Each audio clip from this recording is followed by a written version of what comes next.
Good morning.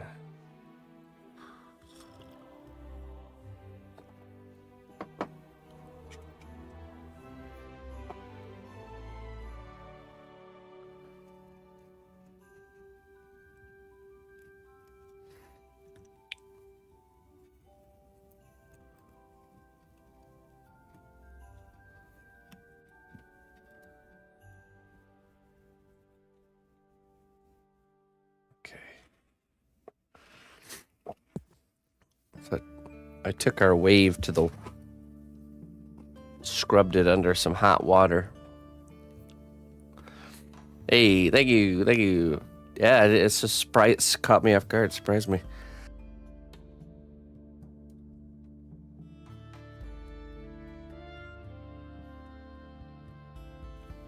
Oh, excuse me. I had a sneeze. Oh, hey.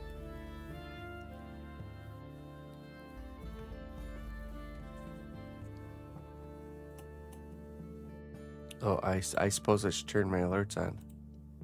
Let me do that.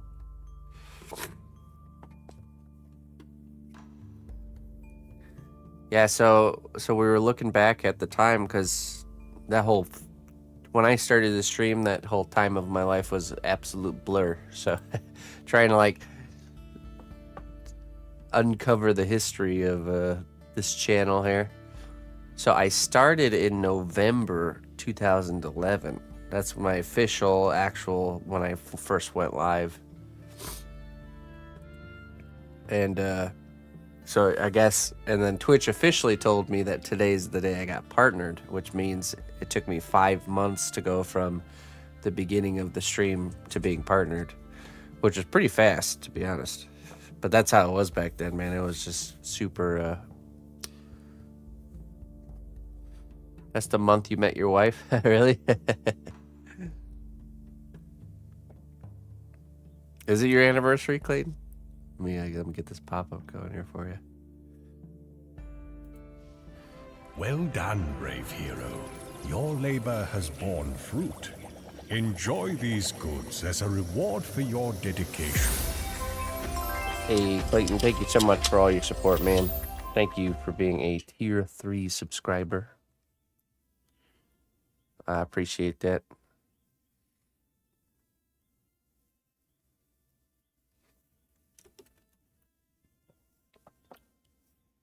Oh, thought some lights were missing. There we go. Ah, jeez.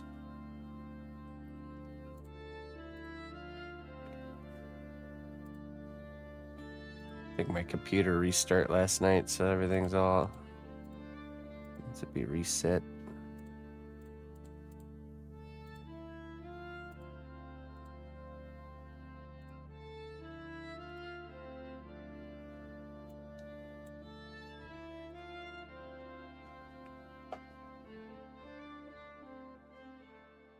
Basilisk venom, skull and crossbones, or bezoars. Choose wisely, my friend.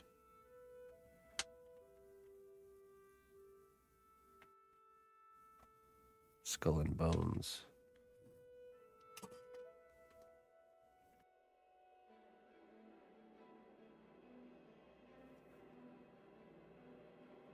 Hey, what's up, Looney Lorna?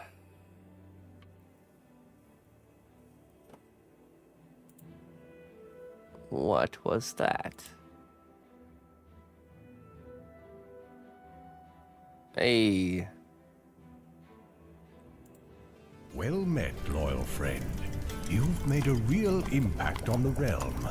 Thank you for your contributions.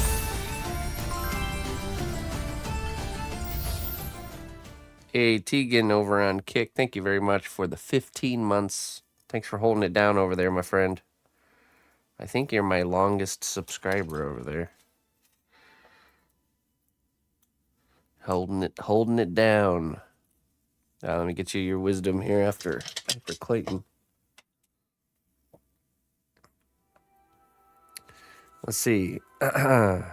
Regard every setback as a save point, symbolizing a lesson learned and a point from which to launch a new and wiser game plan. Yes. Indeed.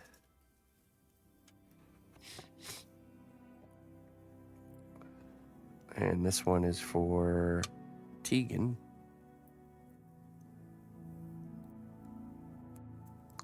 Tegan over on Kick. The people you surround yourself with can have a big impact on your life.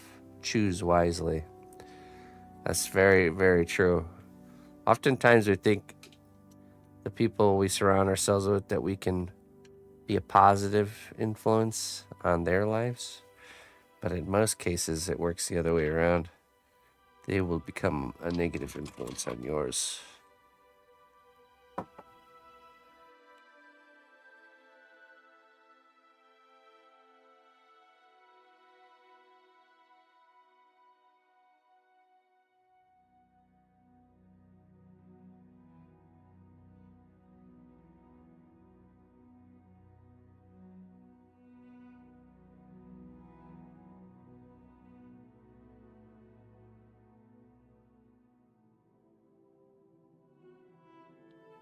Okay, there we go. Save often. Nice. That's right. Okay. What are we doing with the ship here? Well, I didn't do the homework of sanding the edge off stream, so we're going to have to do that part next.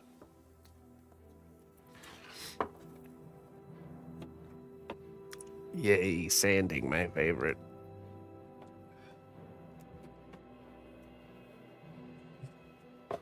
Let me get some sandpaper. We need to clean up this edge. Just the edge. The bottom we can finish later once it's actually finished, because I'm sure that's going to be changing. Get some coarse grit sandpaper and some finer stuff.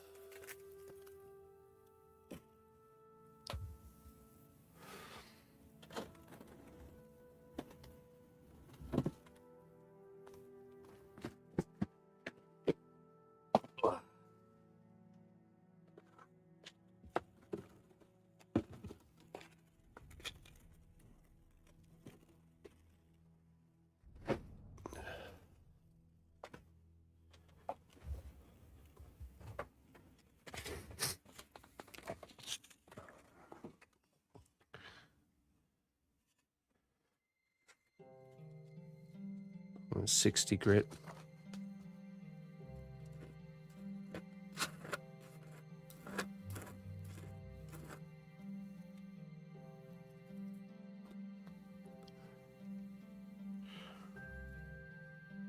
That should clear up the... Yeah, great day to do some sanding, huh?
I'd incorporate you guys with a shirt cam, but it'll be a bumpy ride.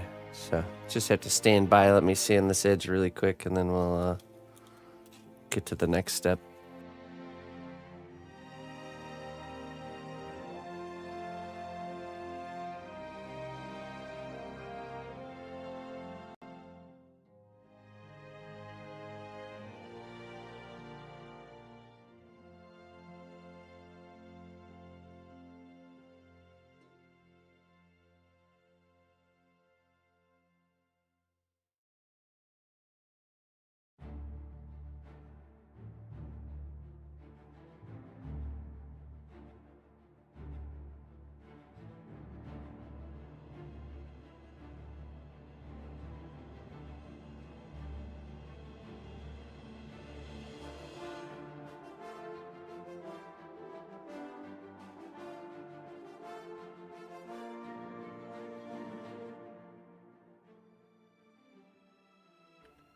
Hey, what's up, Chef and Pinky? Thank you.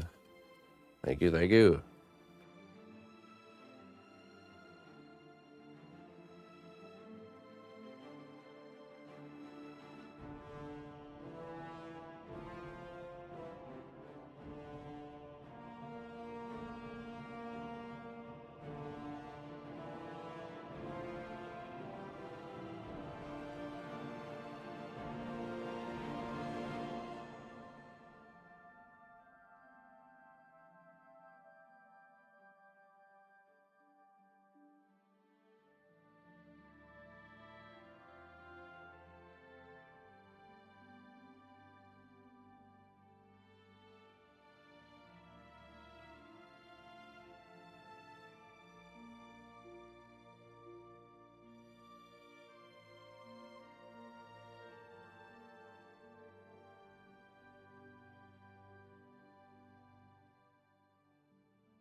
Okay, we'll try, but it might be too shaky.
Hey. Oh, excuse me. Hey, Monkey, thank you so much, my friend. 13 years is just amazing. Hey, thank you for the 1,300 biddies for the 13 years. I appreciate that, my friend.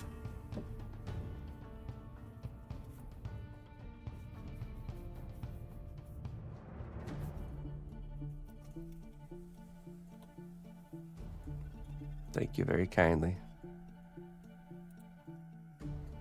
Yeah, it's weird. I'm surprised the wizard didn't come up.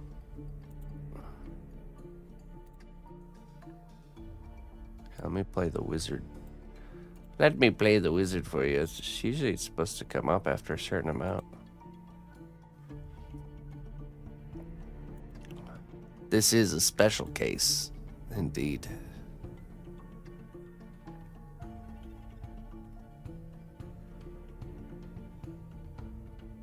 The duck really went to his head. Not the duck. Well, okay, so yesterday we did we did a whole month of no sugar or carbs, keto essentially for a whole month. And yesterday we broke it with a nice planned feast. So my body's like, what the heck's wrong with you, guy? You know? So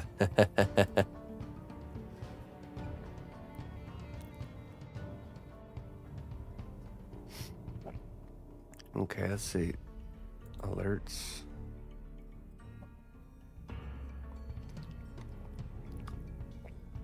Yeah, technically the duck. The only part of the actual meal that was breaking it was the potatoes. But those were good, man. Those were good. Good potatoes. The missus made them. Okay, there it is. Yeah, it's close to the fisherman. I haven't seen the fisherman in a while. Let's play that one.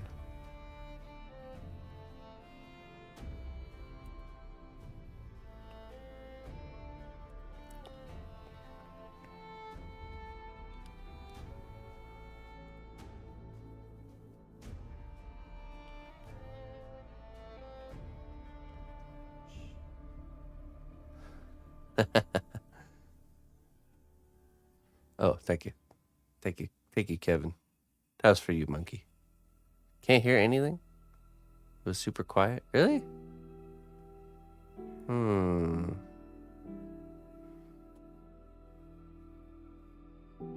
Really? I didn't hear it.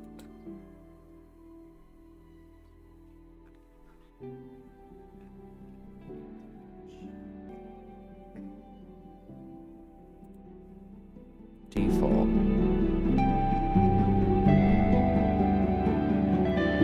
Oh, sorry. Hold on. Ooh. Sorry. Oh, man. Okay, what do we have that set to?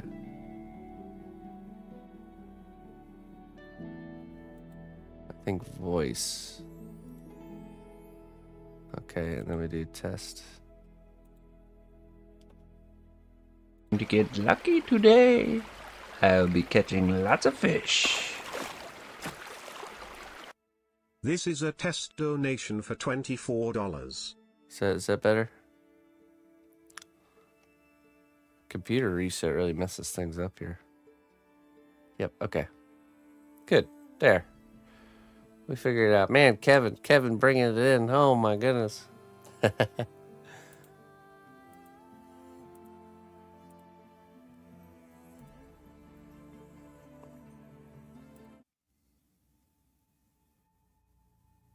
Okay, back to sanding. Thanks, monkey. I didn't even know till this morning when I woke up. Who knew I was celebrating my 13 years of partnership on Twitch?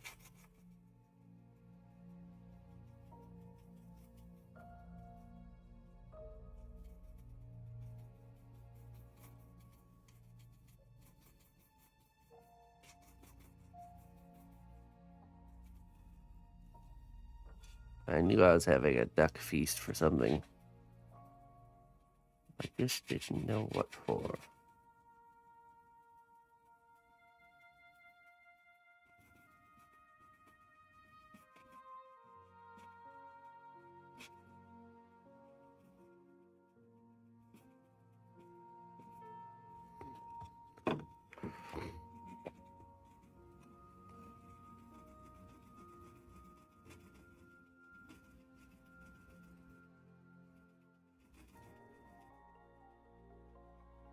I'm gonna say that every time I crack a beer from now on. I'm celebrating for a reason I've yet to discover. For real. Yesterday, there was no real reason for our celebration yesterday. Other than just Karen wanted to make duck because I never had it.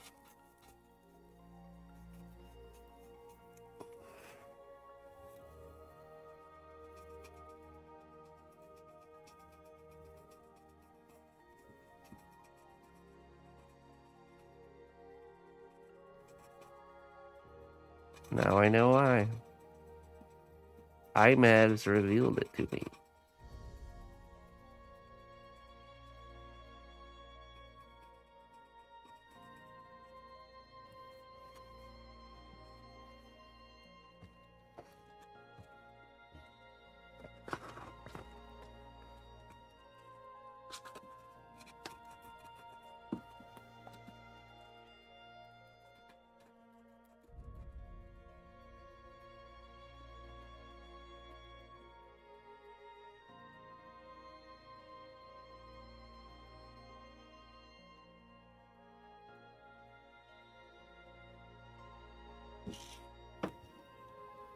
Hey, what's up, Magus?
Do I do it regularly?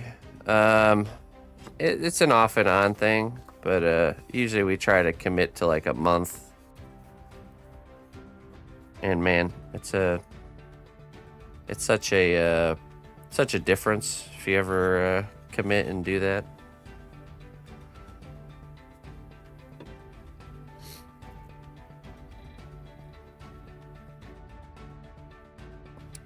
It's not a hard one to follow either. You're just, I mean,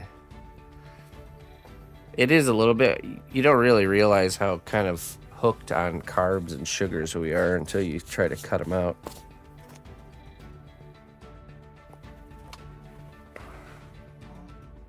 But yeah, we've decided we like it so much, we're just gonna stick with it and just have a day like yesterday every once in a while, you know?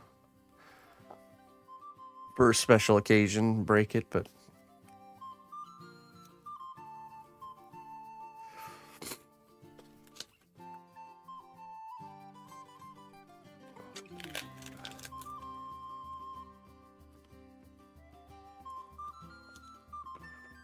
haven't had creamer in my coffee in 87 days. That's the biggest sugar. That's good.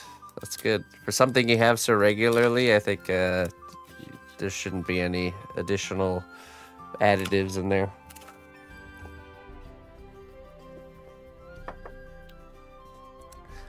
I saw this. There was this. I can't remember what it was. It was this like something labeled as keto, sugar-free. Don't buy that stuff, by the way. The like keto-friendly stuff. Just stick to whole ingredients and make, you know. We just do a lot of like, you know, grilled meat and carrots and cauliflower.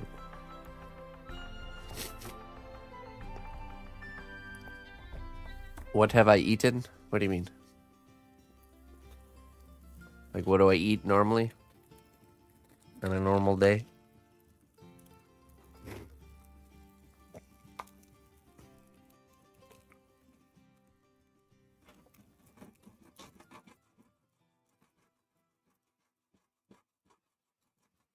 But one of the ingredients to this food item that was labeled like keto friendly, sugar free was sucralose, which if you look that up, it's just the scientific word for sugar.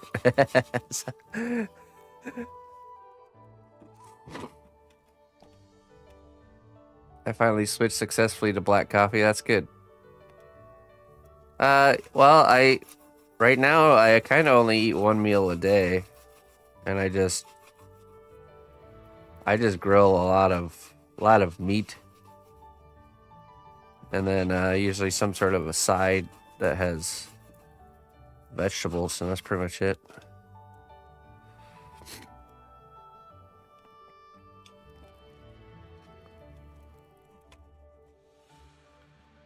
Probably a more common meal is like I'll put like seasoned chicken thighs on the grill, and then I'll put an avocado sliced in half on the grill, and a whole thing of garlic. Yeah, you can have strawberries. Strawberries are low in a low carb fruit. There's a lot of fruits you shouldn't have while I'm sticking to that diet.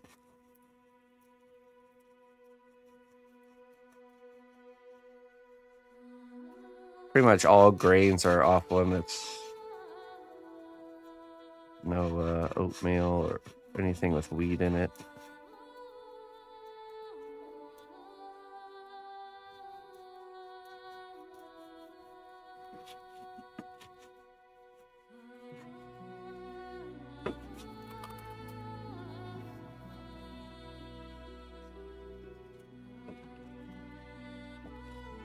So the whole point is your body switches over from burning sugar for energy to burning fat for energy. That's called ketosis. Happens after like probably 3 or 4 days in is when you really feel a difference. It feels different. Your energy feels different. It's hard to explain really. So you have like a kind of like a high fat kind of diet. And then the idea is that your body's already geared for burning fat for energy. And then you start losing excess fat on your body because of it too. Especially if you're staying under your daily caloric intake, which is easy to do.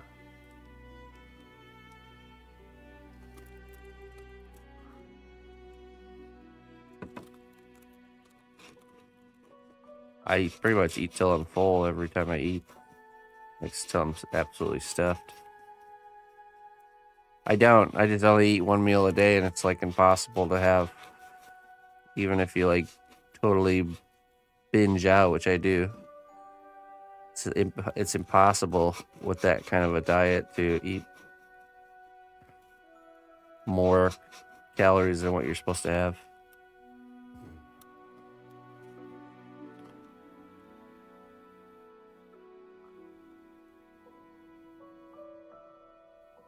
Yeah. But I didn't switch to just 1 meal a day, right, having 3 meals a day to 1 meal a day. I went to 2 meals a day. And then it went to like 1 small meal and then 1 large meal. And then I was like, you know what? I bet you we could do 1 meal. We could do 1 meal a day because me and Ina do the same thing. Occasionally we'll have like leftover like stuff from the day before, and we'll snack it before we have our big meal, but most of the time it's just that 1 big meal.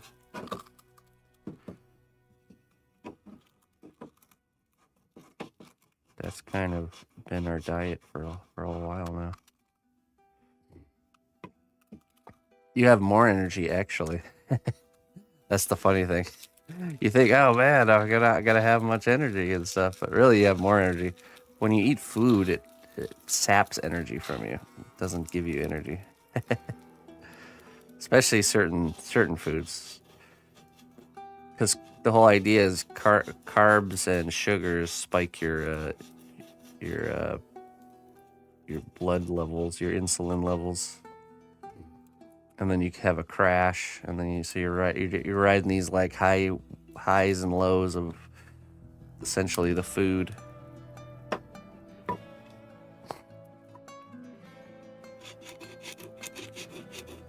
I used to get super tired, like especially right after I'd had my first meal, which used to be around lunchtime, and I would get super tired after that. That was the worst.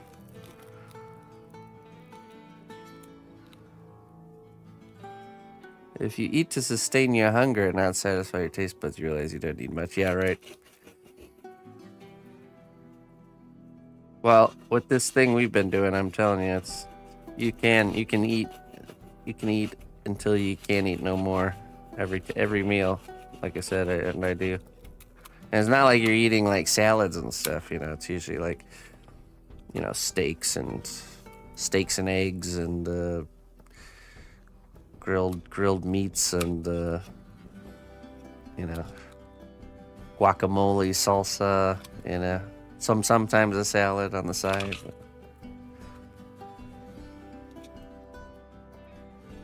you eat to sustain your cravings, yeah.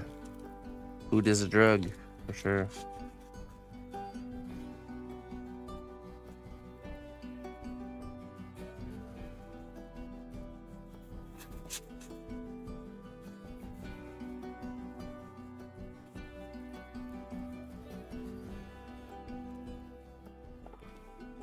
Dr. Berg, yeah, he's a big pusher of keto. I think the best thing to do is to try, just to commit to a month, just like we did. This isn't our first month. This is the second time we really like stuck to it, and just see how you feel after that month. You'll feel it for sure.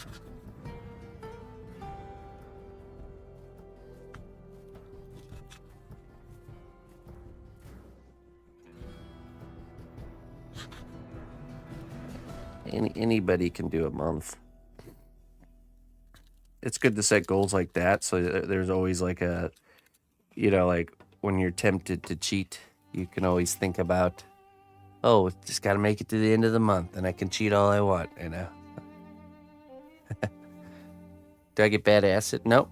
I don't. I got a formidable treadmill for work. I got a foldable treadmill for work. I have a stand-up desk. I'm using it now. Nice, Giesbon. Wonderful.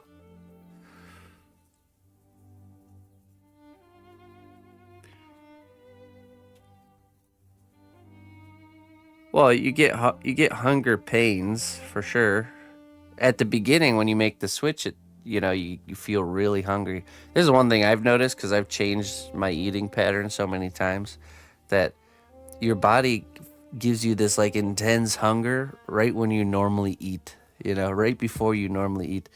So it's not that you're actually hungry. It's just like it's like your body rhythm. Oh, it's like a rhythm thing almost, because when you change when you normally eat, all of a sudden you're not getting those hunger pains at that time before you normally eat. So like we'll drift into like 4 o'clock, which is usually around 3 o'clock is when I start to like, oh man, I'm getting hungry. So, but think about that, you know, like that's the one meal a day, you know, that's it. And then I'm good until the next day.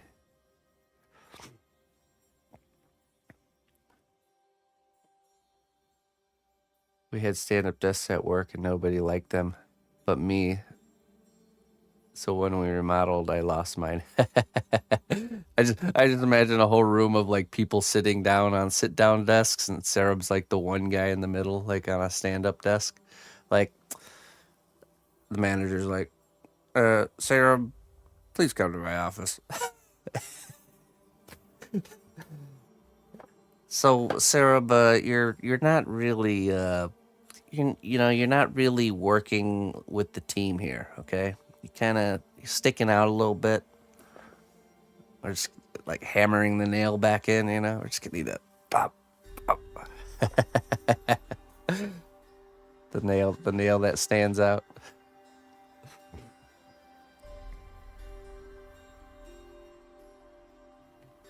Hey, Durling, thank you. Thank you very much. All right, let's keep sanding here.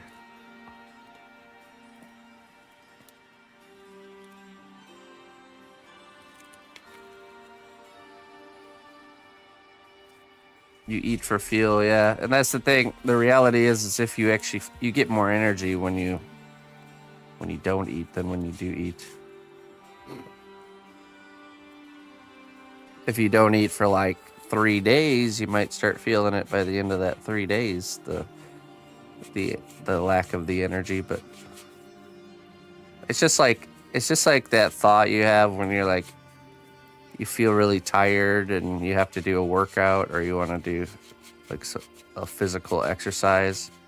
It's that lie of like, oh, this will just make me more tired, but really the opposite happens. Yeah, you can have dairy too, dairy stuff. I don't think a lot of milk though. I think you gotta be careful about milk. Milk can have a lot of sugars in it.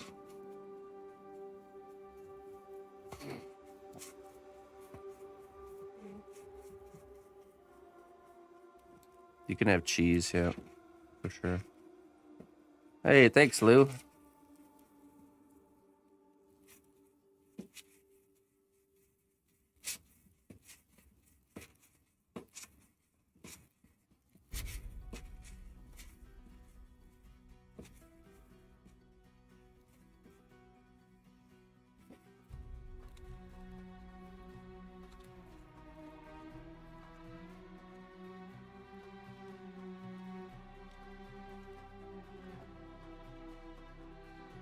Yes. Yes. I could see, I think it's a combination of lost weight, but also, also I think just inflammation in your body. But yeah, significant, both me and Ina lost some significant weight. I used to snore a lot actually, and that went away too. So I feel like when I'm sleeping, I'm not as like waking up in the middle of the night because I'm stiff and need to readjust. That doesn't happen as much, barely at all even. So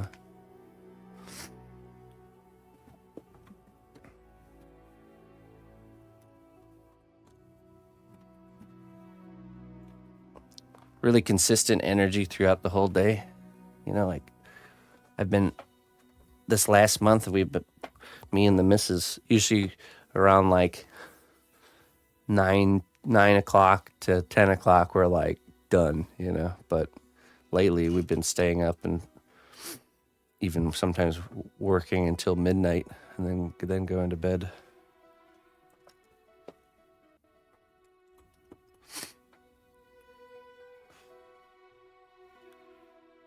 Okay. This edge is not perfect, but it's close enough where I think we can do the next step, and I can touch it again when we actually sand the bottom of this later.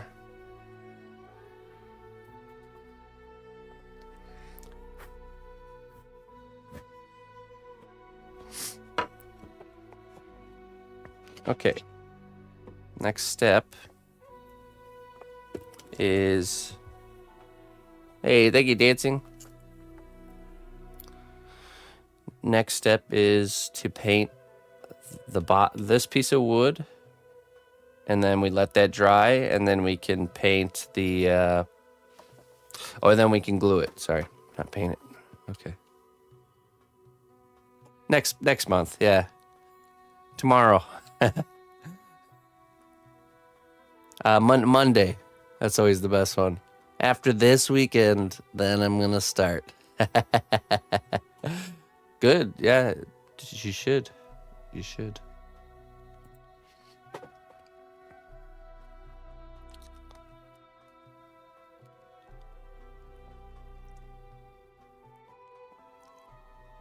The ketogenic diet, or keto.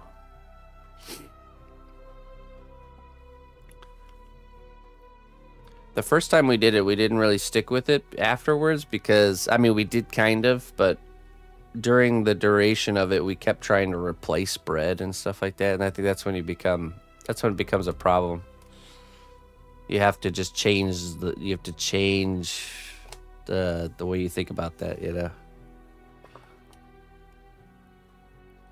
Also, that idea of like needing like 2 or 3 different sides with the protein, you know, just gotta throw that out the window too.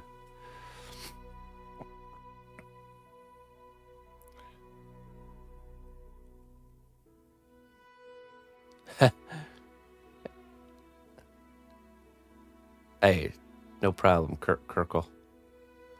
Hey, Shrub, thank you.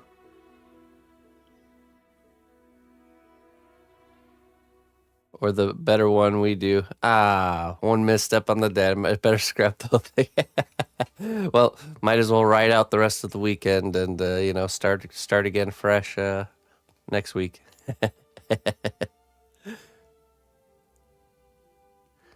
Yeah, I would have planned something for my 13 years, but I just didn't know. I didn't know that the anniversary was coming up. I'm bad at this stuff. We got our calendars marked this time. I don't think Twitch had a system that would tell you when you were partnered. That might be something new. Okay, I need to look up reference of ocean here. Ocean water illustration.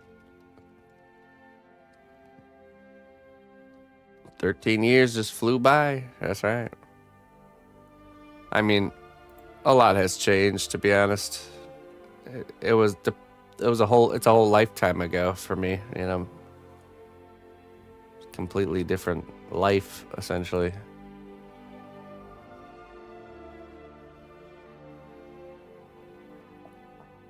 Still pretty crazy. We need kind of like a deep turquoise color, I think. You want to see something I sculpted 13 years ago? Let's see. I'm gonna find it. cnotbusch. Starcraft. Photo bucket.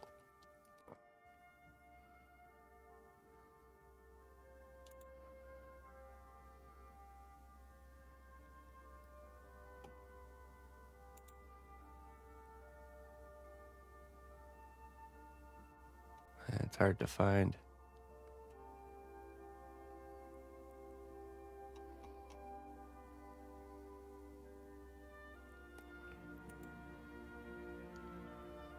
I think the earliest VOD we have is from 2013. Wasn't even from the beginning. They might have not even had VODs back then. This was before. Here's an image of before I was even streaming.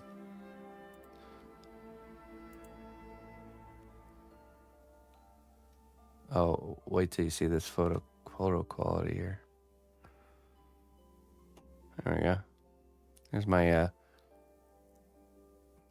my old desk setup. I think this was before I started streaming.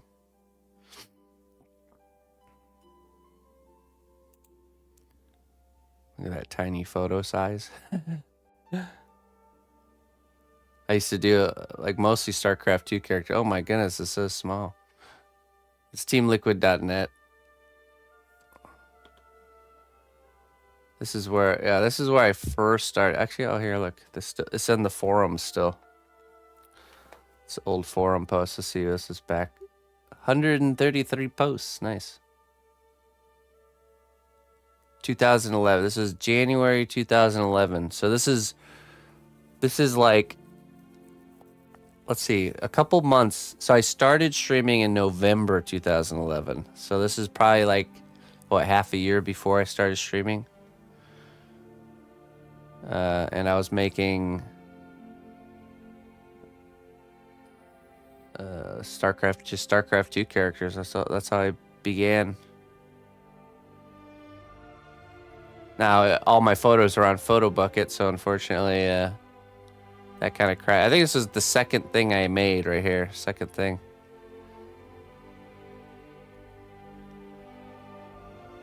I wonder if the first one's on there.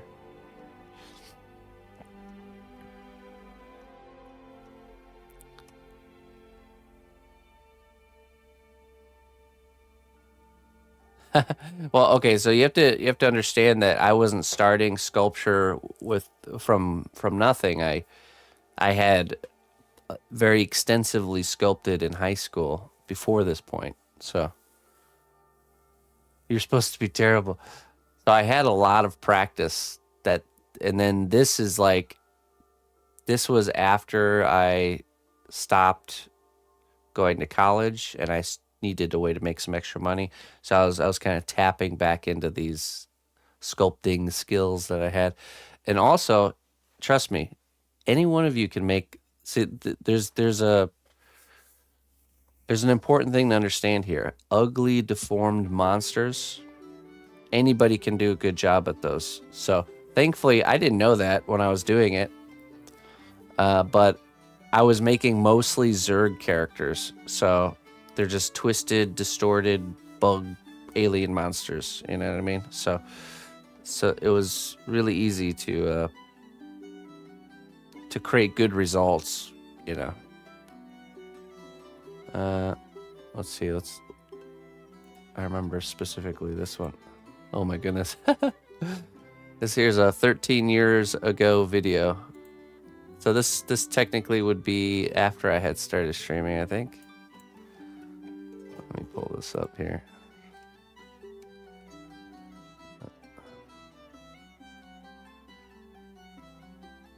You've never played D&D? What or who is the blue dragon? Well, it's a type of dragon. There's different colors of dragons in the D&D realm. And this is a blue dragon, and a big one. And this is a scene that happened in somebody's D&D story, where they're on a boat, a blue dragon attacks them and destroys the boat. So they've commissioned me to create the scene.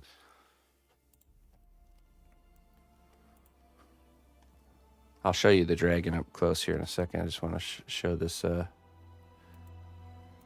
Let's watch some old school. Here we go. It's 13 years ago. As you can see, not only the sculpting has improved, but the camera quality has improved since then. Okay, let's see. Hello, everybody. It's cnotbusch with cnotbusch. Oh my goodness. There we go.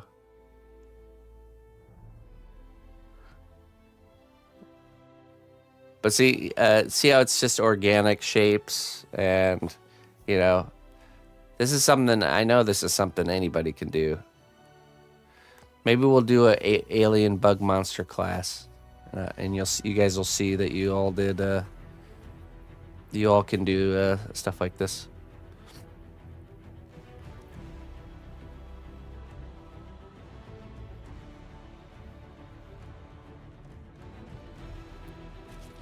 Yeah, this was back when I used, you can see it in the background. I only used acrylic, like artist acrylic paints back then. Alright, let's see, maybe there's another little nugget video I can find. Oops, okay.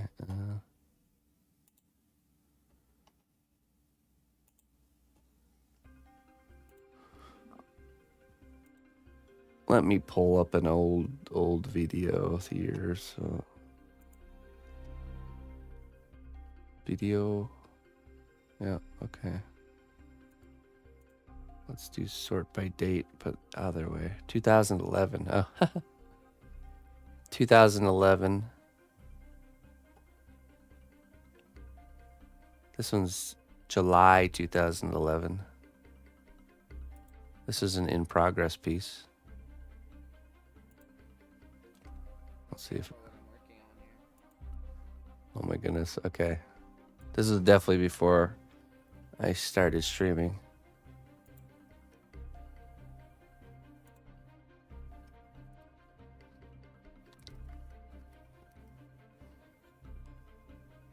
Oh, shoot, okay, let's see.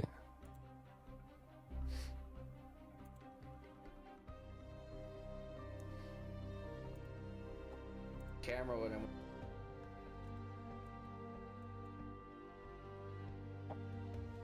Oh, there we go. So a hydralisk in progress here. This was before I did bases for my work, before I discovered I would just balance them on, like, just balancing them essentially. Oh yeah, nice camera work, cnotbusch.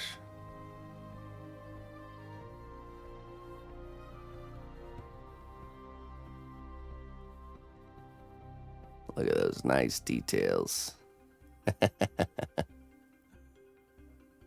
I think I used baling wire back then. See the darker colored wire? Before Lazy Susan too, yeah. You know, the funny thing is you see the glass desk that I'm working on there? I still have this. It's the same glass top I've had the entire sculpting career.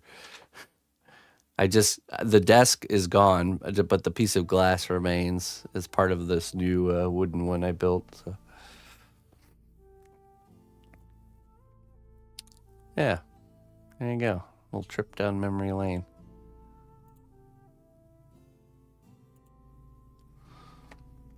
Keeping the glass for 13 years, yeah.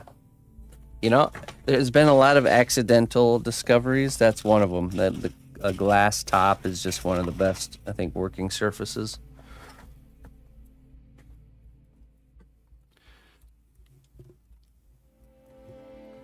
When I bought the desk, I didn't think of that or knew that. It just worked out that way. Okay, so here's the blue dragon for those that haven't seen yet.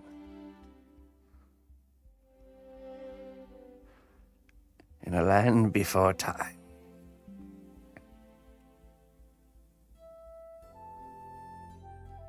"13 years partnered," so I've been partnered for 13 years.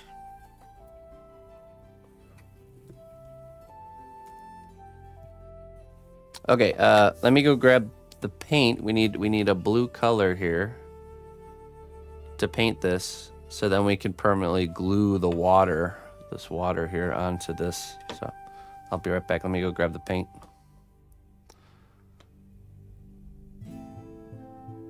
Yeah, exactly. Easy to clean and fairly scratch resistant. Exactly. Yep. Which is great for, especially when you're like rolling pieces of clay on you need a nice clean flat surface. No glues or anything stick to it, even the heavy stuff, you know. All right, I'll be right back.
Hey, Witchcraft Creations, I'm so sorry about that. Yeah, there was something wrong with my chat, so I wasn't seeing messages from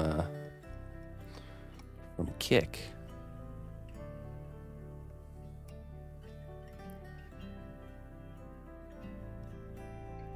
Yeah, it's something that happens just with Kick Chat. It's weird, or it just didn't put it in the mix. My wife told me, so thanks for holding it down there, Web. Also, one thing that doesn't work, I didn't see Web's messages because if you reply to somebody in the chat, it doesn't show. So just type without the replying feature, and then it definitely shows up. But yeah, I apologize. Should be good now. All right, let me catch up with the chat here. Thank you, Badman Dex. How you doing? What's up? Call me Vinny. How you doing?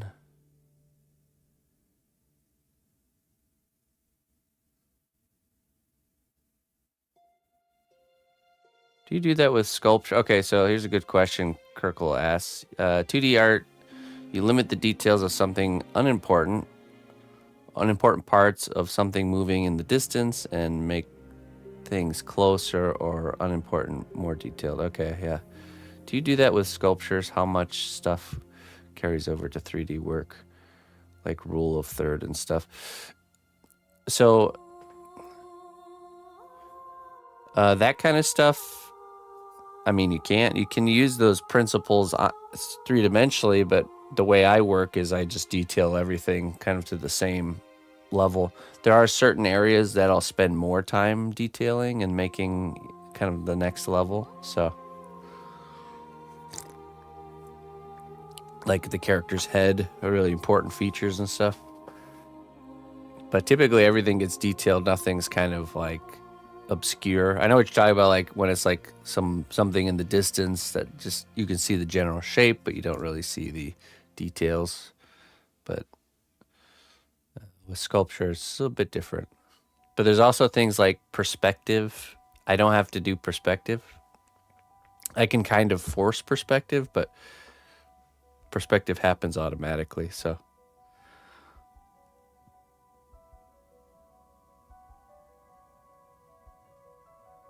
An actual mailbox to a wood post. Yeah, you can get those L brackets. I was showing those earlier to do that. Or you can get a whole hank of like rope and just like rope it on there. You know what I mean? It'll look more rustic.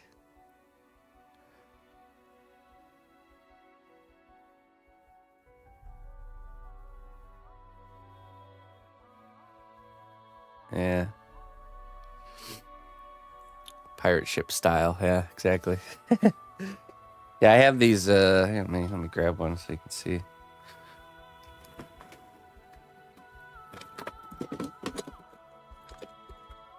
I would just use only one of these, maybe two.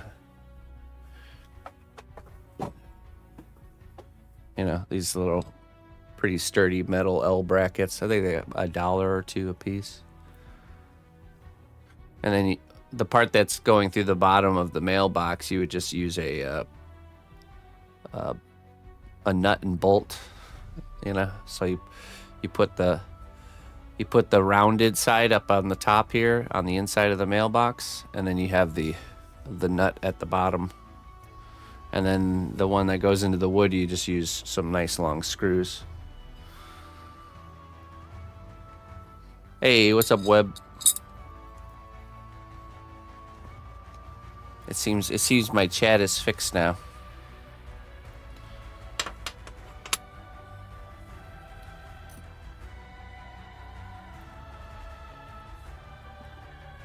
Okay, let's get to painting.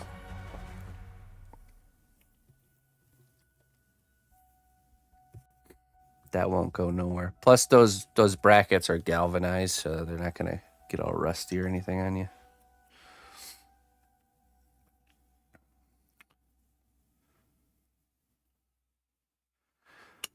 It would be, yeah. And I've seen other sculptors play with perspective and things like that sculpturally. You know, or like making the character's head really big because it's closest to the viewer, and you know, there's definitely some things you could play with there.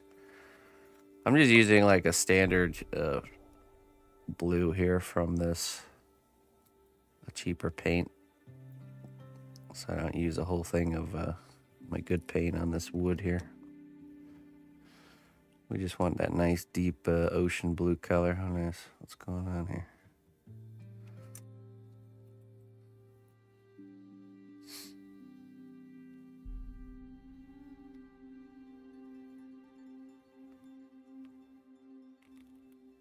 Yeah, exactly. I kind of forced the perspective a little bit there with the doorway.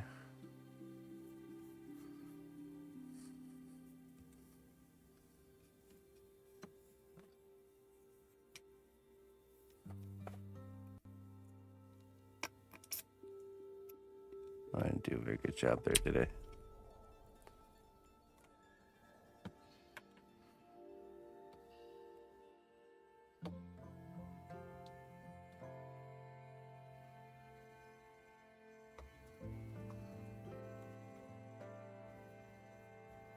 Let's try that again. We're just gonna... There we go. Hey, thanks, Evan.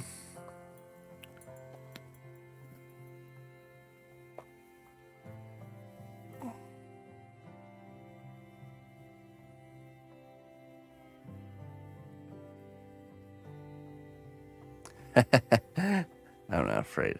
I'm not afraid of nothing.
Brush control.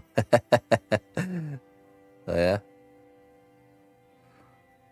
So this is a very uncontrolled part. We don't have to have any control here. I do want to make sure there's paint inside of all these little areas, these little rivets. Don't want any of the natural wood color showing through.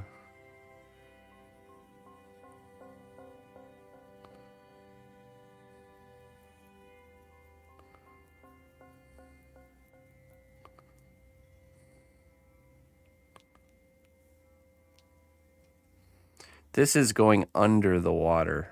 So this is just a deep blue to create some depth with our resin here. Okay.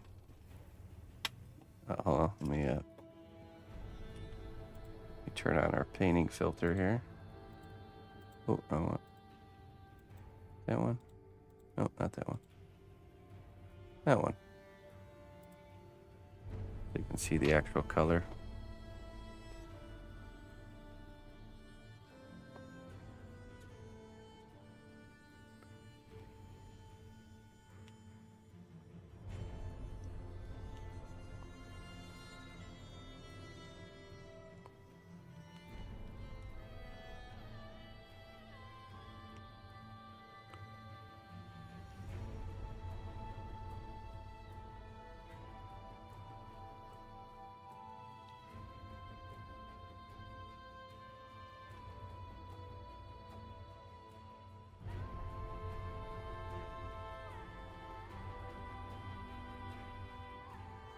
A mini roller.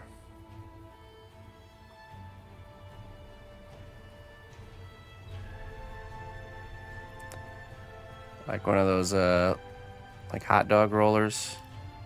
Those are great for painting like cabinets and stuff. I mean, once I get all these hard to reach spots, let's just switch to a big brush and just spread it out nice and thin here.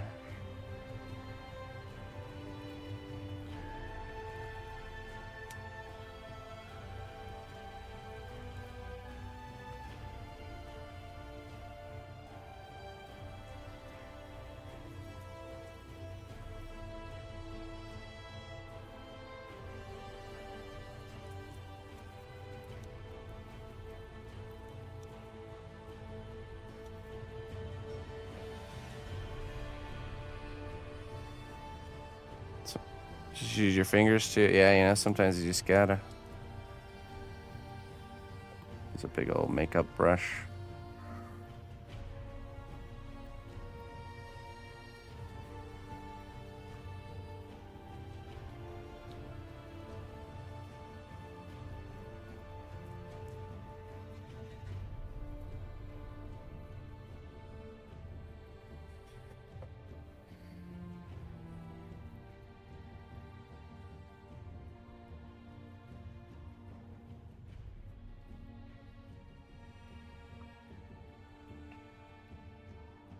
Hey, thank you. Leeweed.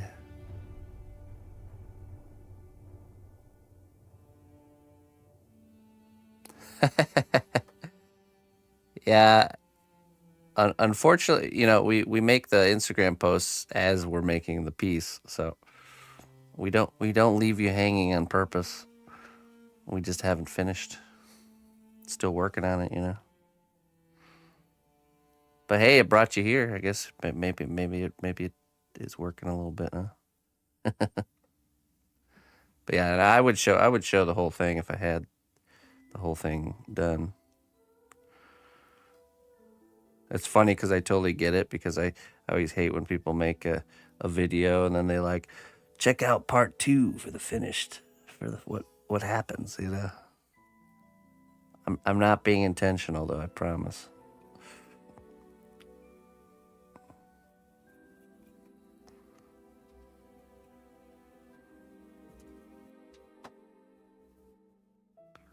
Yeah, I don't know if you heard me earlier. The missus told me that my kick chat wasn't working, so I got it all fixed now. At least I think so. Oh no, look, you did comment again. That's weird. So the last one I see from you is good morning, cnot. And then you said, what you painting? But it didn't show in my chat. That's weird. Kick just being weird with the restream chat today.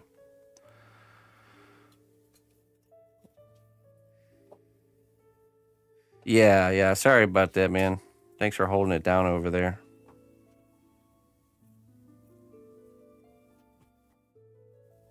I have it up now, so I just have to manage two.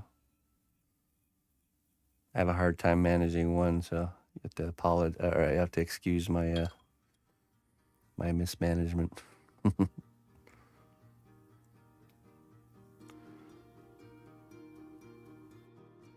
This brand is all right for just stuff like this.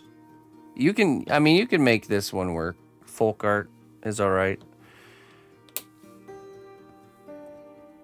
It dries nicely, it covers nicely, and it's a very affordable paint. So I tend to have this around for projects with Emma, and whenever I need to paint really large surfaces that don't really matter too much, you know, usually dealing with bases and stuff like that.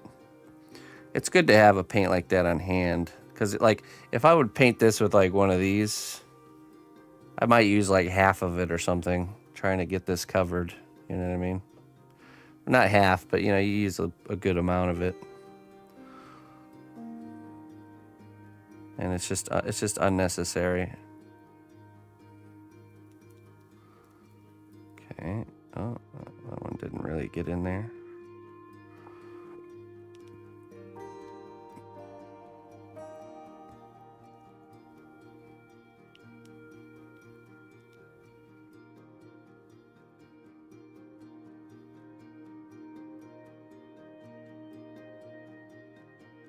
Yeah, see, now I have your message when he said he sees both chats.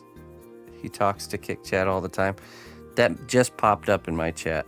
That one you messaged a while ago. So it seems like there's a big, almost like delay or something like that. It's weird. Bummer.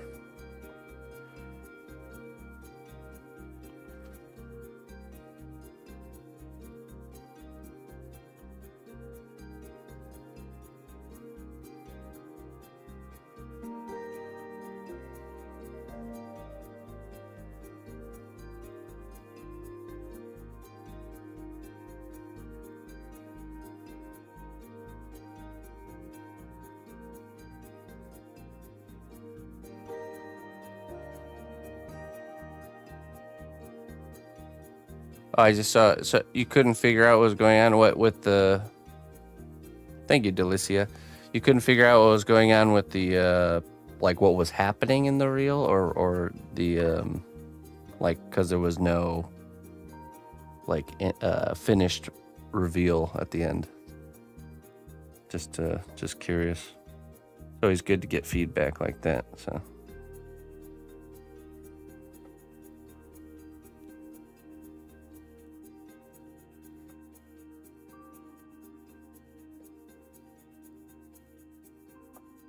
Just getting all the excess paint out of these holes here.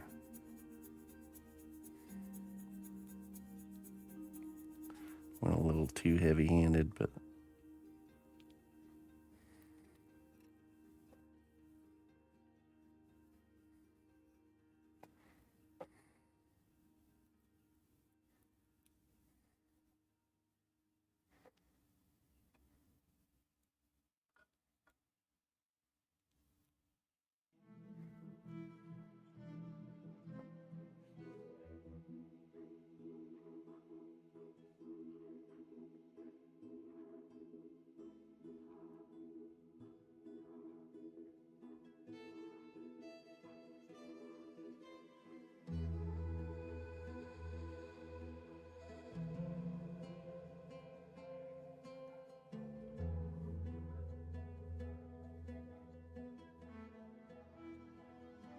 Hey, what's up, Lori? How you doing?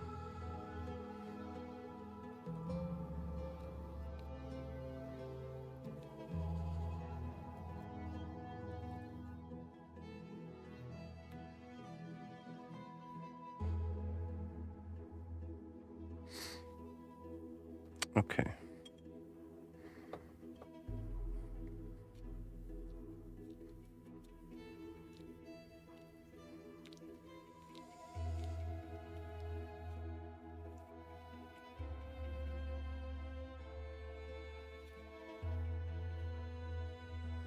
Oops.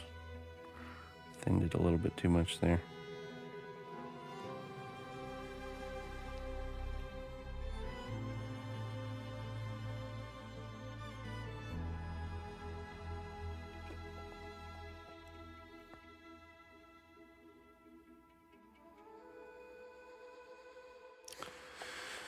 All right, let's let that dry.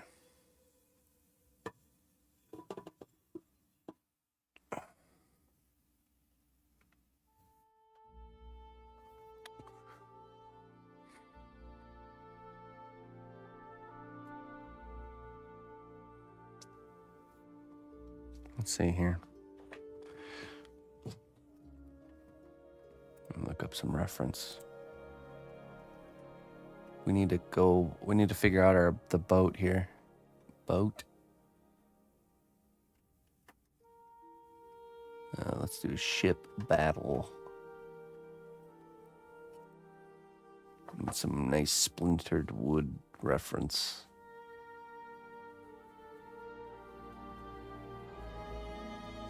I'll do a sinking pirate ship.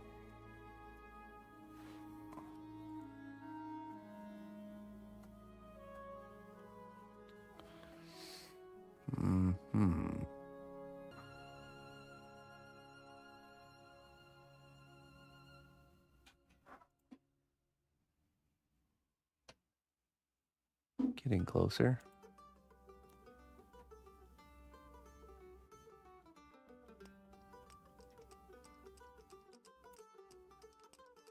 Hey, what's up, Progress? Good morning.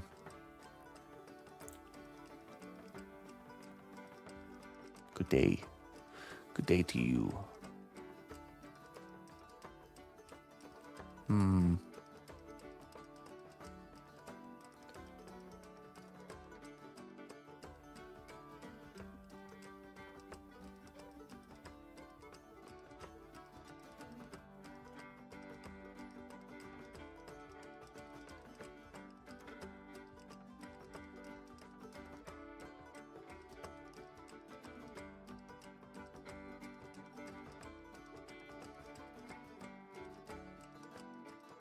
All right, let's get some wood pieces. We're gonna make some more of the ship.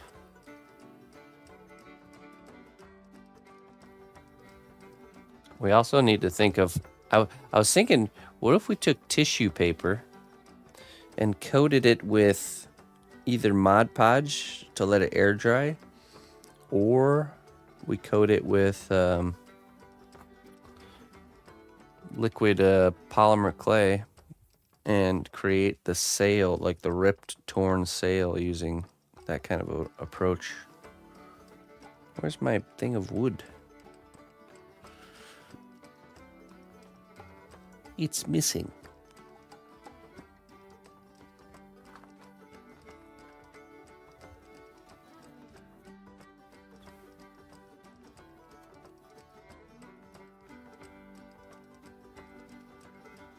I know, I'm probably looking right at it.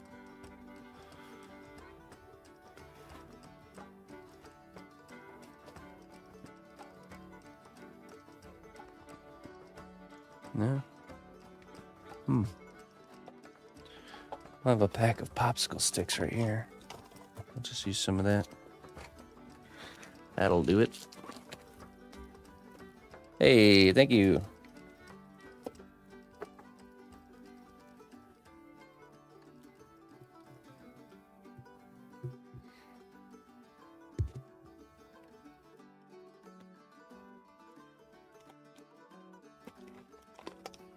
I guess my worry with the Mod Podge is it wouldn't be durable enough. Maybe we should try doing that with Cos Clay.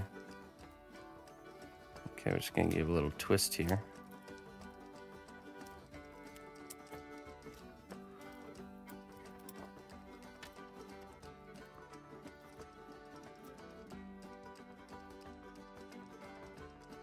Need some good splintery pieces.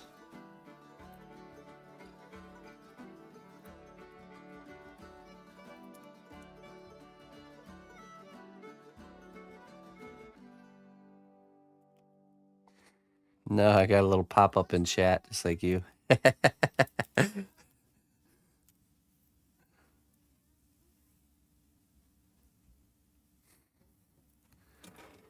you doing there, Mr. Jones?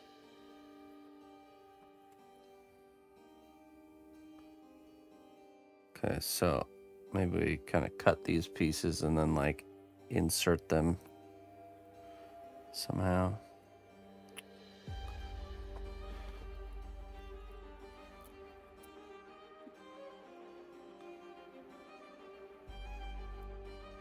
Oh, that's right. Coming back from an adventure.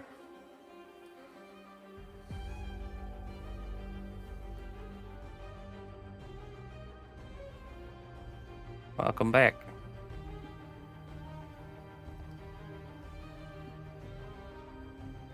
I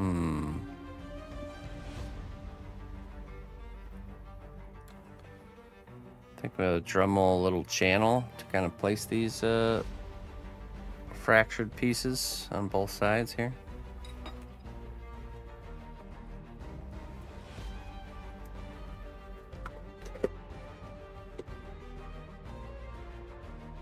Oh, already the perfect bit on there.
Let me get some glasses.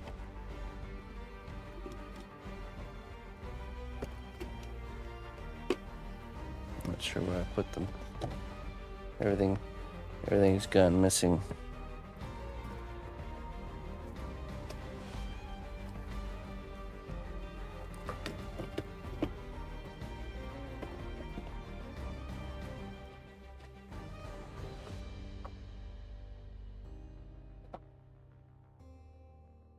Oh, really? That's cool. Bars and honky tonks. Where are my safety glasses? What is going on here? I think today's one of those days where everything's just misplaced. A lot past CNOT.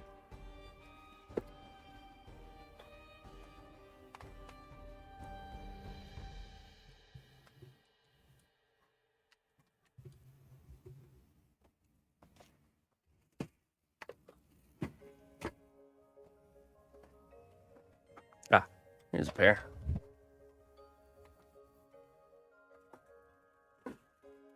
Rookie mistake. Always got to plan an extra day off on to return. Yeah, right. Yeah, exactly. Yeah. You need the vacation from the vacation days.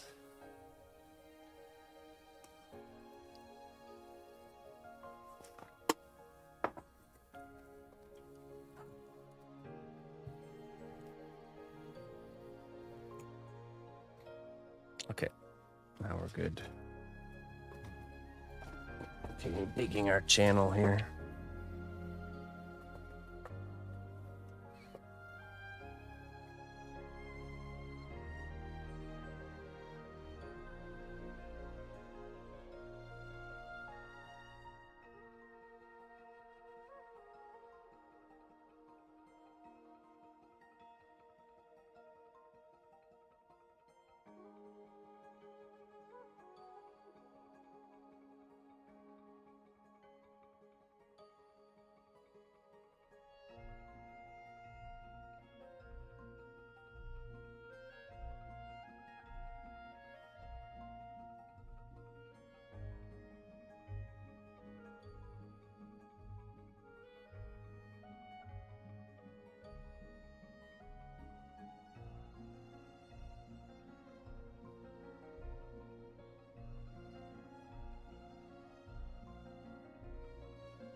All right, let me catch up with the chat here.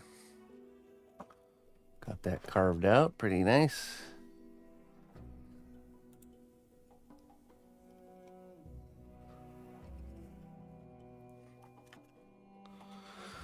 Let's see here.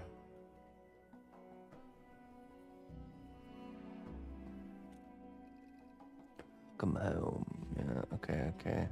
Do you ever have or do you use or have any 3D printers? I don't have, and I've never used one, no. I did about 25 miles of walking. The only life-size recreation of the Parthenon in Athens is in Nashville. Yeah.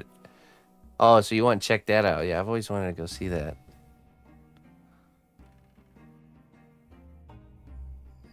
Yeah, that's cool. There's a lot of really cool old buildings in that area that'd be sweet to go look at.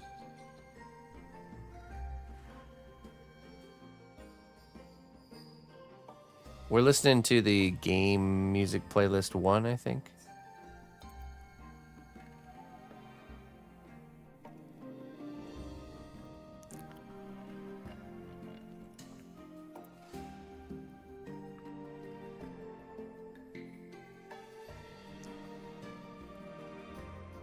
Yeah. Isn't that the best, though? When you get to the end of the day and your head hits the pillow and you just pass out. It's the best. Contrast. Nice job creating contrast.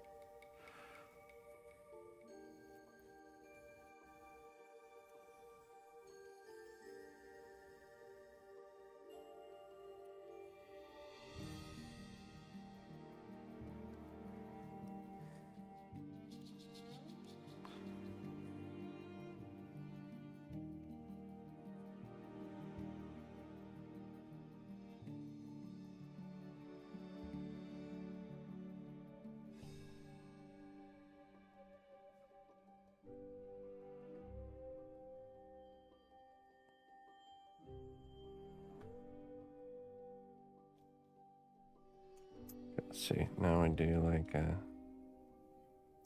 of these broken pieces here. Get some super glue and activator. No, I haven't. Lone Ranger. My entire art career has been me being a streamer on Twitch. Well, now on other platforms, but just being a content creator slash sculptor. I was never involved with the movie or. I'm kind of involved in the gaming industry, but not for the actual making of the games, but more for the kind of promotion of the games. It's kind of where I've found my place. So, I've done work for game companies before.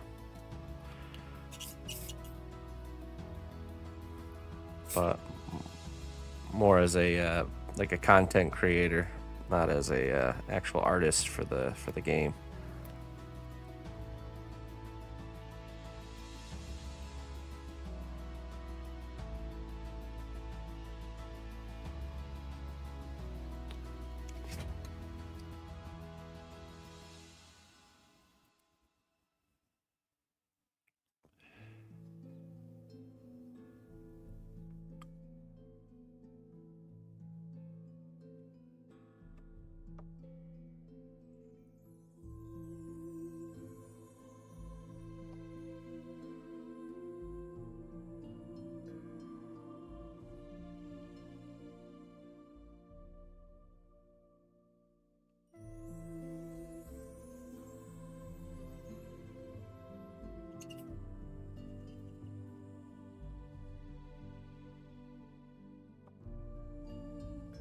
Want to really make it look like the ship was kind of like ripped in half here.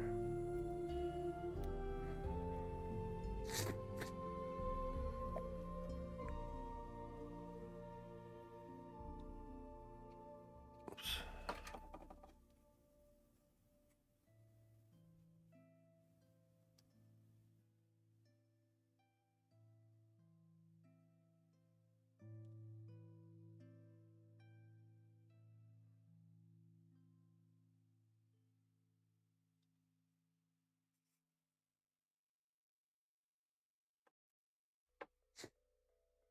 Yeah, I'm not sure.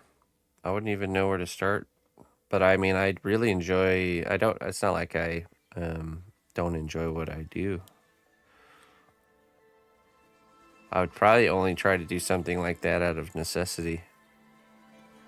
If things were just, you know, not working out and I need to find something, that's probably where I would look.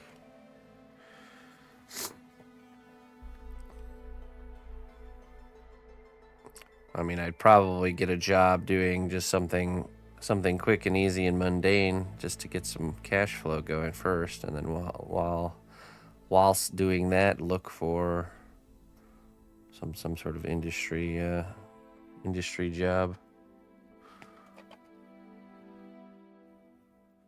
I'm not sure how much work there is for stuff like that, though, you know what I mean? I don't know. Start by sculpting the same head with 100 minor variations. Well, see, that's the thing, is they're doing that all digitally now, so most places.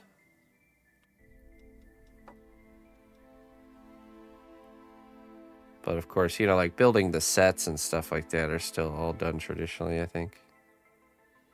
CNOT and grommet.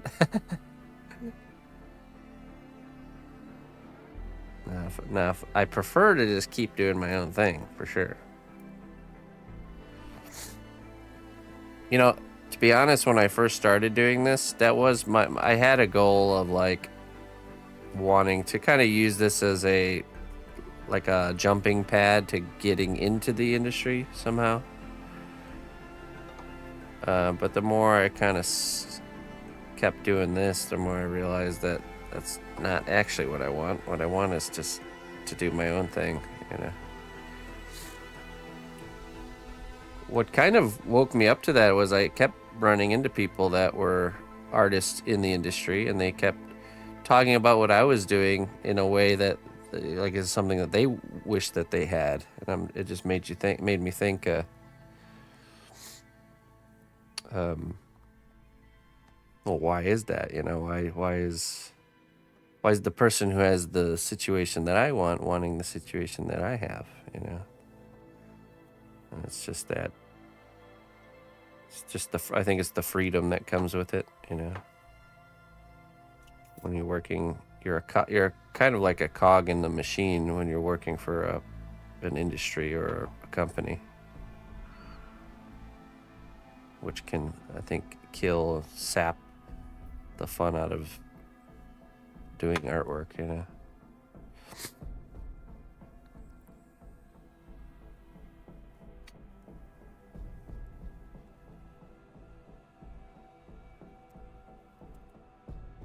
Can, if you think about it, you know, if you think about it differently, though, it doesn't have to. It doesn't have to sap the joy out, you know. This is an activator spray, so this makes it dry instantly. So it makes the super glue go off like right away. So it's like done. Listen closely, traveler, to what I say. Twitch Prime does not even cost a dime. Obi Stonks Kenobi, thank you so much, my friend, for the 8 months of support. Happy partner anniversary. Thank you. Thank you very much. Thanks for supporting my journey for 8 months, my friend.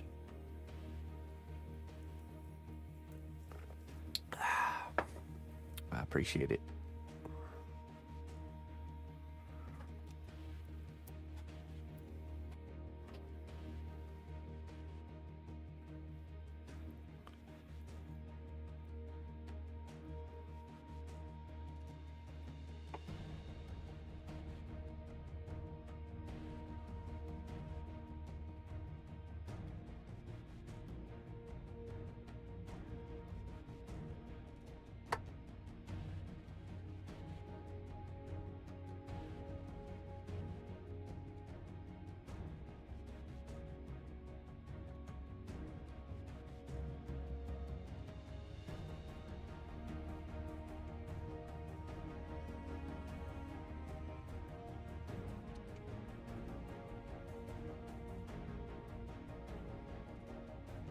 Hey, the pleasure is all mine.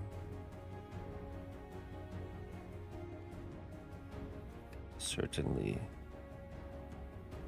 I very much enjoy what I do.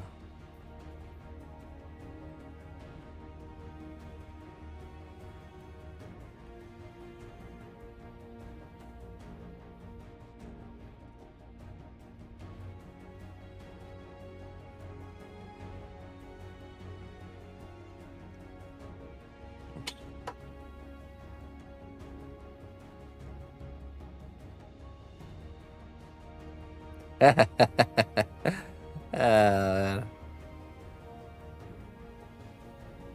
throw me in an office cubicle for a week. I'll appreciate my job even that much more.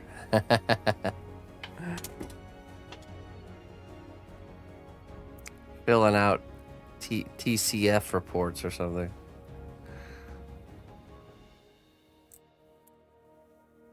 Let's get some contrast going here. Let's amp up the appreciation. Yeah. Oh my goodness.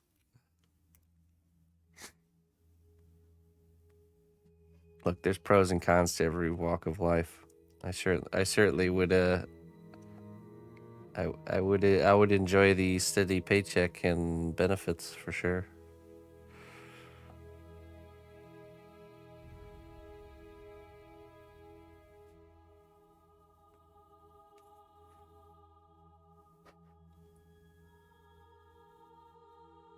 See, that's the main benefit to those type of job situations. They're overrated. I agree. I'd rather live a chaotic lifestyle, for sure. Financial stuffs and all that doesn't really matter in the end, right? Doesn't really.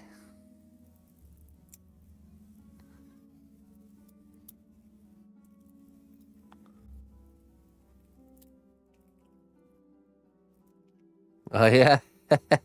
No, I think I'll pass.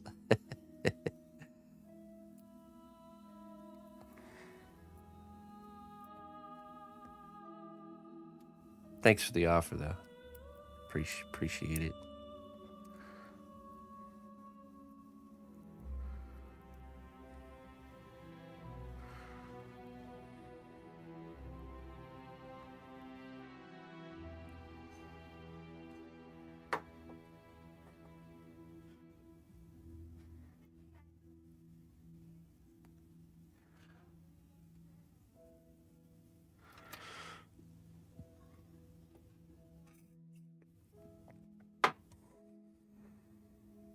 Okay, so now we get this.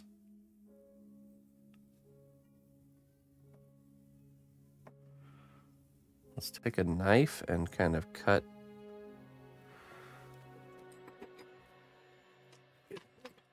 Knife here.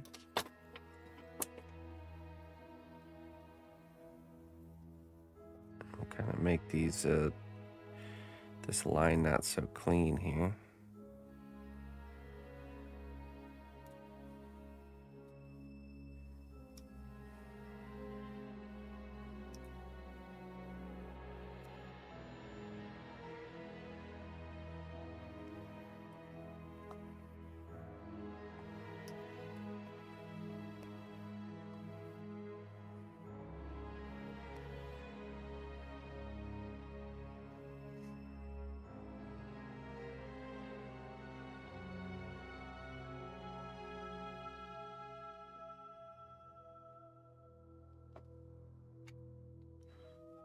Hey, what's up, Gundy? How you doing, my friend? Thank you.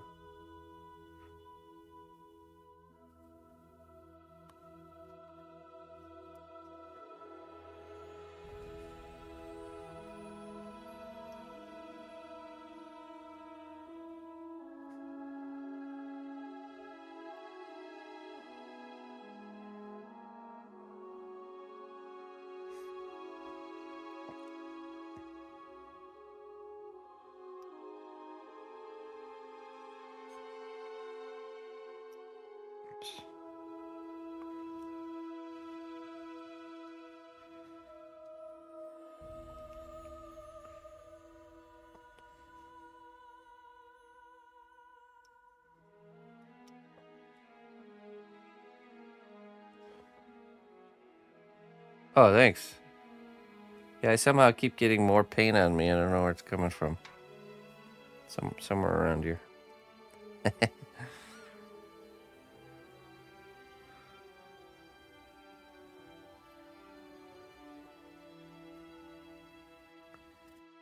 It'll dry. It'll dry.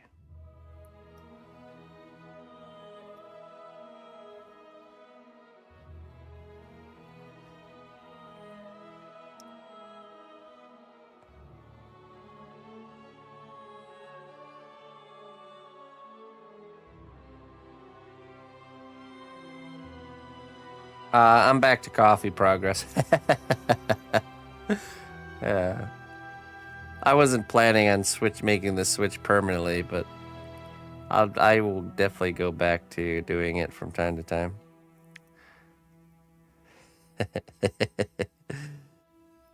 But ideally, I'd like to not do morning coffee and just do evening coffee, and then do not necessarily like caffeinated teas, but like just herbal teas. Just getting that daily intake of beneficial herbs, I think is good. So, but yeah, I slip back into morning coffee. It's just a nice morning warm blanket of morningness. Me too.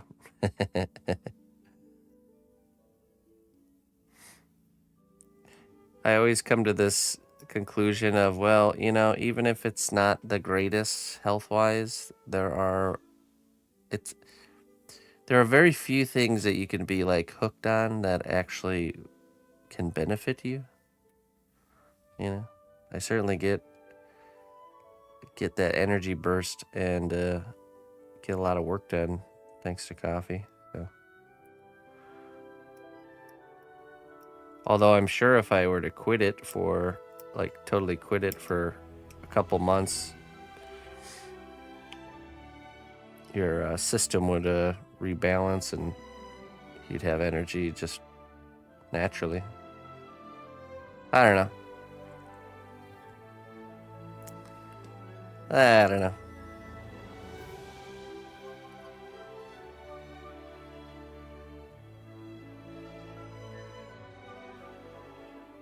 That's right, yeah. I think there are certain lines with coffee. Like, I think you should, if you are a regular coffee drinker, you should try not to have like sugar added in any sort of capacity. Essentially, work yourself to the. Let it be known throughout the land. Drinking black New coffee. champions have been welcomed by our honored recruiting hand.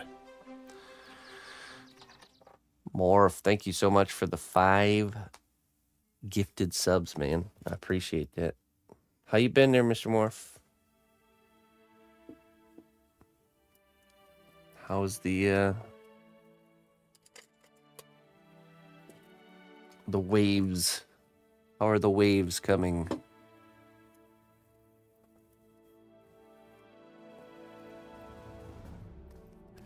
Day by day, onward and forward, my friend. Thank you for your support. Bezors. Yeah, that's okay. One step at a time. Don't overburden yourself, you know. We like to do that. We like to overburden ourselves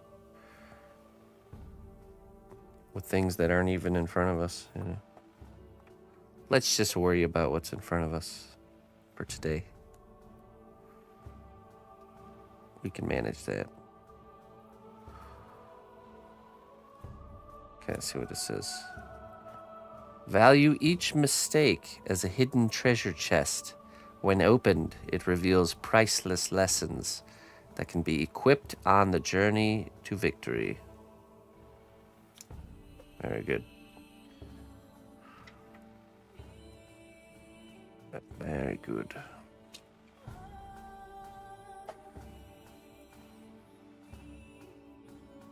It's a little hobby to roast our own. Oh, really? That's nice. So you get like unroasted beans and make your own. That's pretty cool. I suppose that's the only I guess, potentially negative thing I've heard about coffee is that there can be is it mold or something like that? Something with mold. I don't know. There's definitely something to it. So perhaps roasting your own beans is a better way to do things. Interesting. I will say, though, coffee has more of an effect on my system being on the diet that I'm on. Like, I feel like before I would go from dead tired to, like, just normal with coffee. Whereas now I go from not dead tired to super energized, kind of a feeling. It's like before with my other diet, I would just sustain myself with coffee energy wise.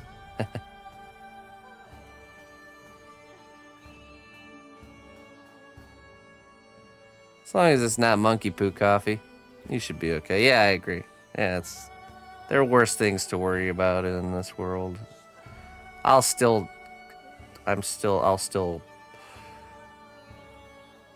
whatchamacallit, have that battle, I'm sure, of going back and forth.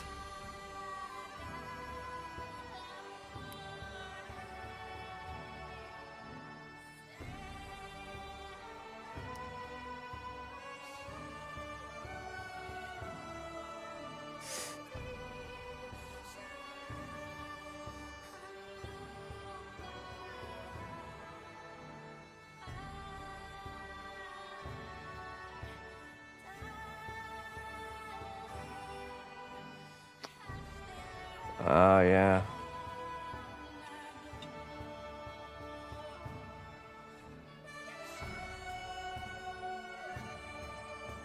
Oh, jeez. These are those crazy things that, you don't even realize are a thing until you're dealing with it yourself.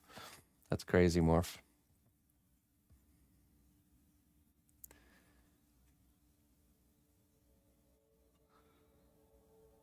Kopi Lawak.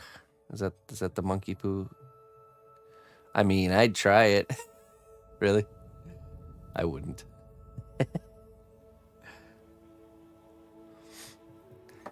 You ever walking down the side of the road there, Sarah, and you see a big steamy pile of dog poo and then think, I'd try it. Me neither.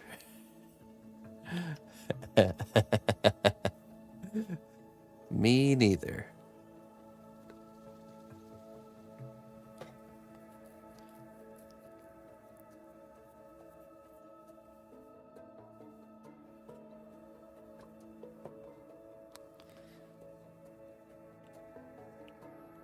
Well, if the neighbors started feeding their dogs coffee beans, I might. We have a problem. See? This is a problem, Sarah. This is not okay.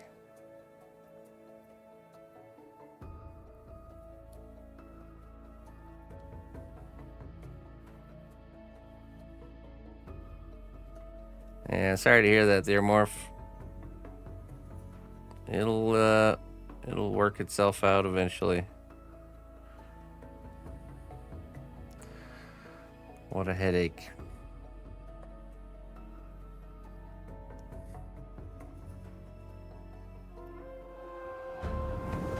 The strength of the cnotbusch kingdom lies not in our walls, but in our people. March to war. Ruru is me. Hello, Ruru.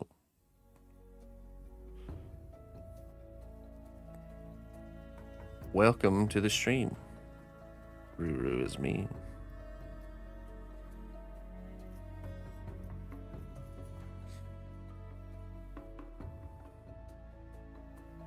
How was your stream?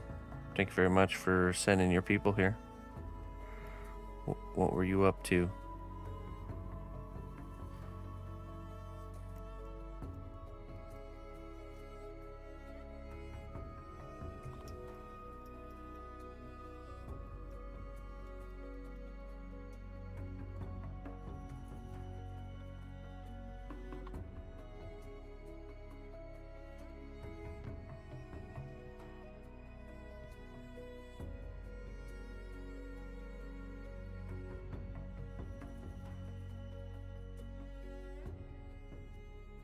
Let's see how we're looking here. Is the paint dry on this yet? I don't think so. Probably not yet. Yeah, still shiny looking, so probably not dry. Nope. Should have just trusted what I saw.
I feel like there needs to be just like random pieces, almost like floating in the air. Or we can like fake it by having it attached to things.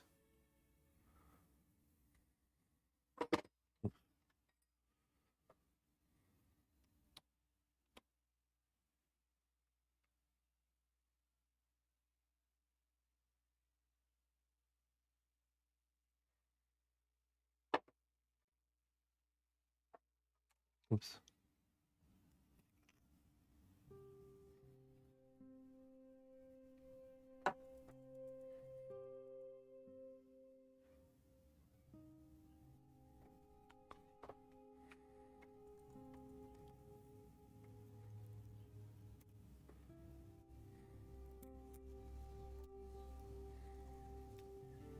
Listen closely, traveler, to what I say. Twitch Prime does not even cost a dime.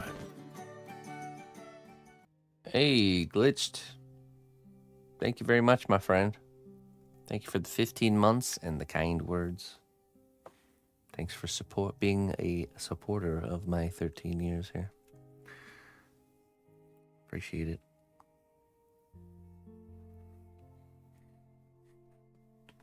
Hey, how you doing, Brock? Good day.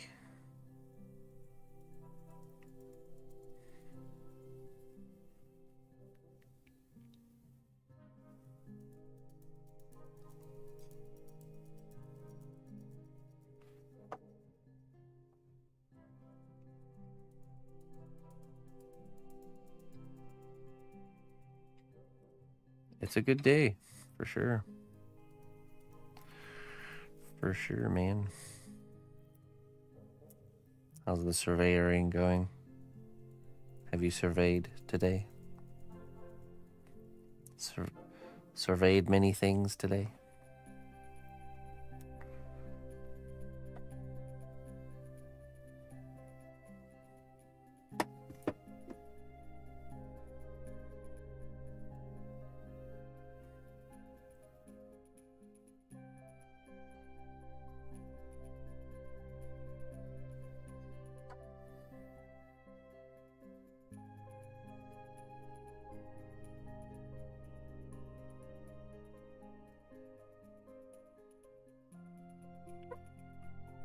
Like create this idea of this kind of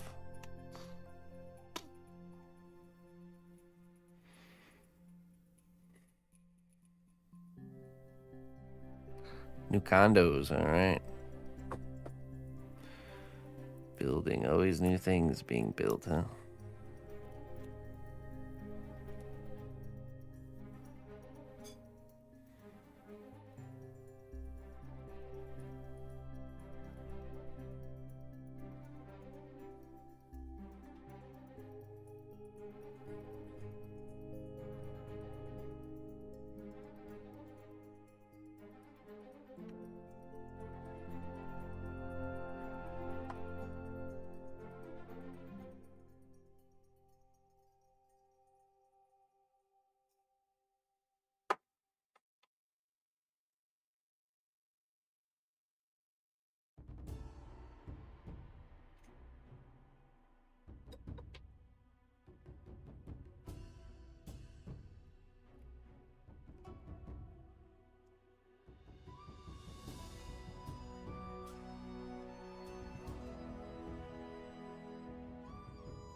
Yeah, for sure, man. You should definitely do it. Here's the benefit of starting a stream if you're doing something creative. Okay, it's gonna keep you more consistent with your work because it's gonna create accountability. That when you sit down to do your work and you hit the start button on the stream, you're not gonna just go drift off and watch YouTubes, or I'm gonna play a game instead. You know what I mean? So regardless of if the stream is successful as far as like viewership and all that stuff, it's going to help you stay consistent with your work, which is the most important thing. To grow your skills, and to do that, you need to stay consistent with your work. And also, it's probably going to push you to actually do a better job on your work because you have, even if it's just one person, somebody's watching. You know what I mean? It's amazing how many things in our life can be improved if we live our lives as if someone is always watching. It's true. So it can create that kind of an atmosphere for sure. Automatically. It's just going to happen automatically. So let's see. This is a Razer Kaio Pro Ultra. So I would say a less expensive, if you wanted to get something less expensive that's also good for the kind of the main camera, is the Logitech Brio. It's pretty good. I used that one for a long time. I'm 100% sure I would not be where I am without the stream schedule. Yeah, see? It really does something. So you're automatically benefiting from having a stream just with that factored in. What's up, Eric? How you doing? Someone is watching. Exactly, Lenny. Yeah. Well, anyways, yeah, so and then I have a second camera up here. Hello. This one is an AverMedia. I can't remember what it is. It's essentially the setup is this: 3 webcams. So this one is the same as this one, so that's 2, and then the shirt cam, 3.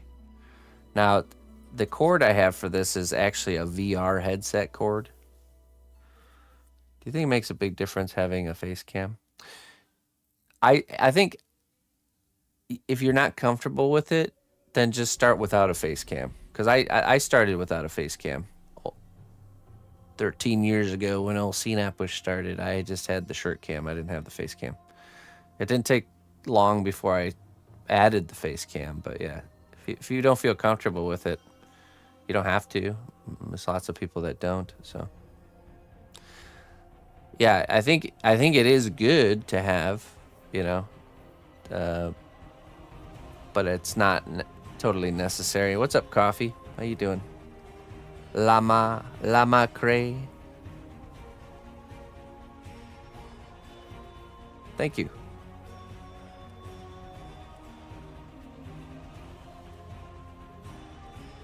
Yeah, just start without it and get, baby steps. Start with what you're comfortable with, and then kind of expand from there as you become more comfortable talking and being on stream.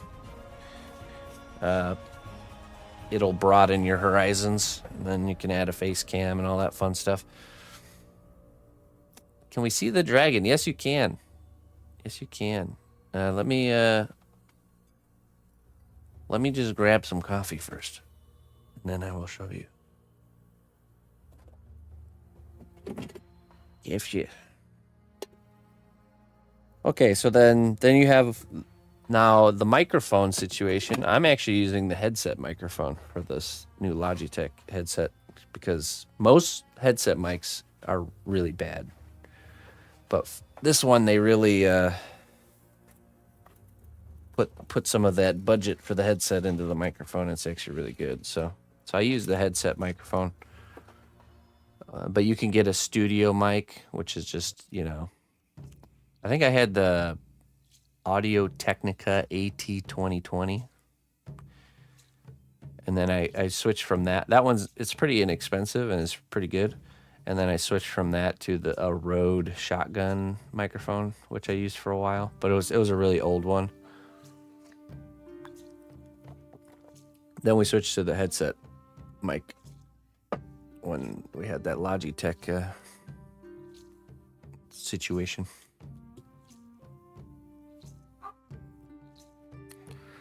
So cameras, check. Microphone, check. Then I have a Stream Deck, which is not necessary, but it's really nice. It's this device right here. It has these little buttons you can program to switch scenes and do all kinds of different things like mute the microphone and stuff like that. Then you can customize it and program it. It's called a Stream Deck. Pretty nice to have. Not necessary, but nice to have.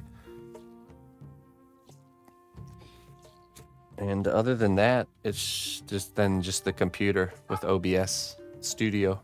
I've used OBS Studio the entire time. I wouldn't use any of the other like Stream Elements, OBS, or anything like that. I would just go straight to OBS Studio. That's what I would do if I was you.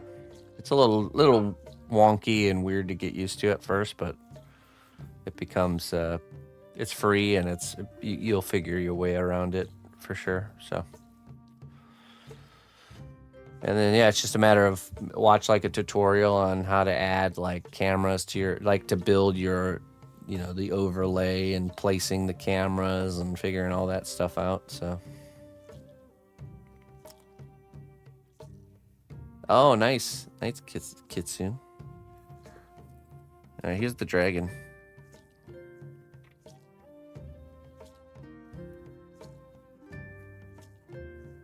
Do you think one cam would?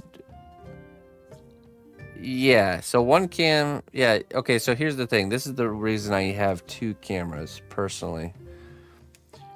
You only need two if I'm wearing this camera. So if I need to, like, pick something up off the ground or get up or, you know, move around a lot, that's gonna be disruptive to you guys.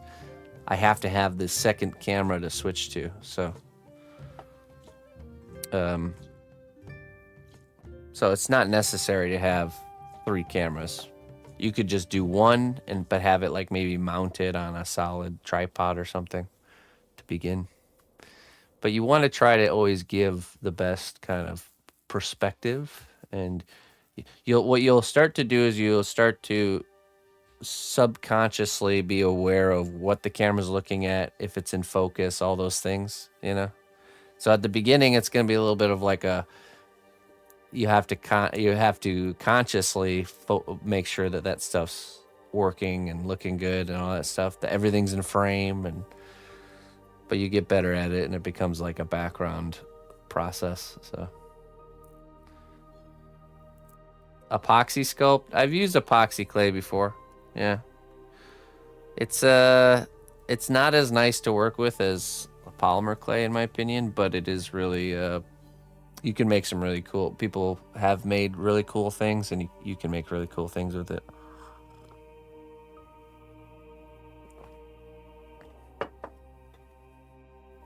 I use it kind of like, I use it in scenarios where I don't have, where I can't bake something. I'll use epoxy clay.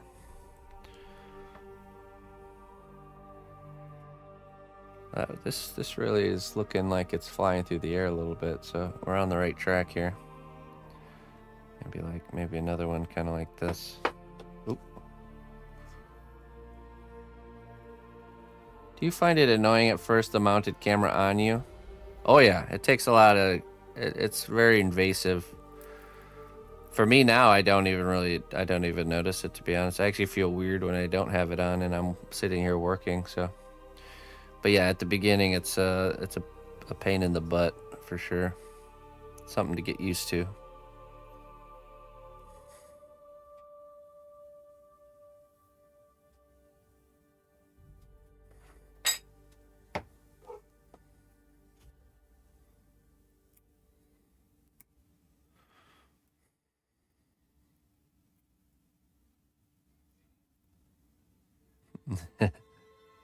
Yeah, don't try not to compare too much. And if it's becoming detrimental, then definitely don't do that.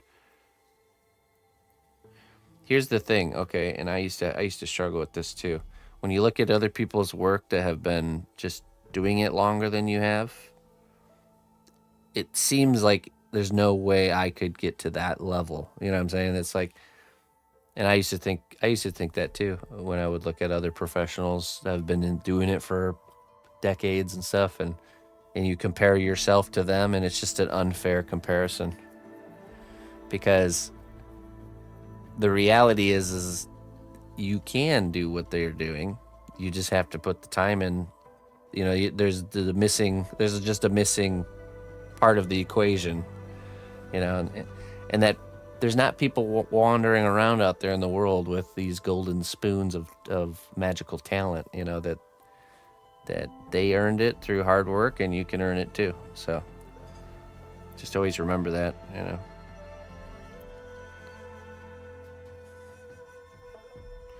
Magical spoons would be nice, wouldn't it?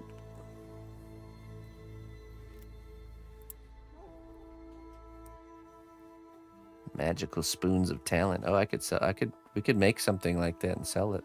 That'd be pretty cool. I'm sure people would buy that, right? Yeah. Because I used to think that too. I was like, man, there's got to be something that this person has that I don't have, because look at how great their work looks. And look at how, compared to my work, it doesn't look that great. There must be a magic spoon there somewhere. But no, it's just not the case. It's just time and effort. It's simple as that. Time, effort, and the right mindset. Because a lot of people we've all seen people do things for years and years and years and never improve. And that's just a mindset issue. Probably some sort of stubbornness there, or just not having that student mentality. Our stubbornness has hold us back, for sure. I'm guilty of this as well.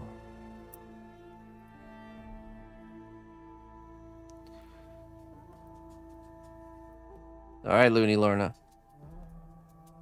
Hey, thank you, Mug. Appreciate that.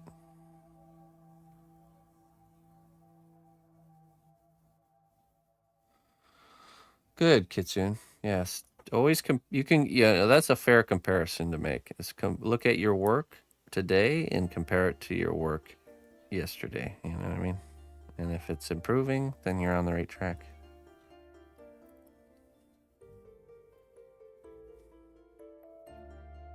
Now, when you look at other people's work that you consider better than yours, you should try to glean golden nuggets of information from it. That's what I do.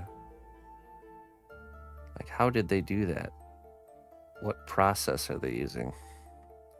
How are they thinking about the work to end up with those results, you know?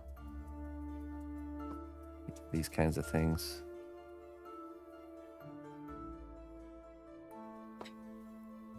Right.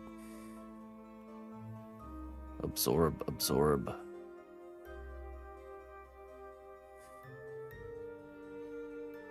Yeah, right. Asking questions. Yeah, of course.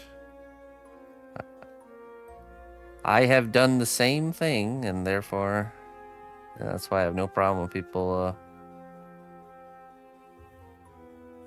when people ask questions or are trying to learn. Just on the journey that I'm on myself. I'm just a little further up the road, that's all.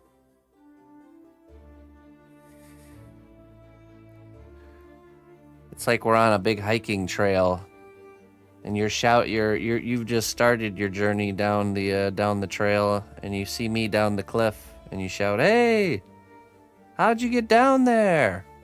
And I say, "Oh, you just keep going, make a right turn when you get past the big twisted oak tree, and you should be here in no time."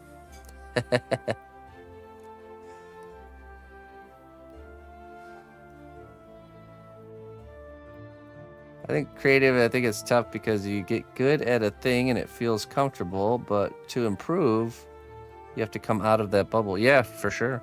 Yeah. And you can create situations that I don't have to force myself out of my bubble because I take commission work. You know what I mean? So if you're bad at pushing yourself out of your comfort zone, then you need to create a system that automatically pushes you out without, I'll get people that come to me. I mean, this project alone right here is all a lot of things I'm doing for the very first time, It's all out of my comfort zone. Except maybe the dragon part, but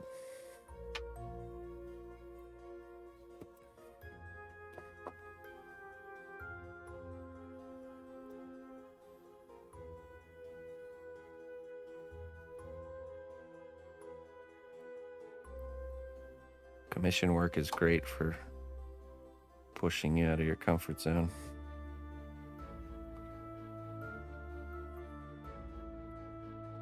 That Logitech piece, another example.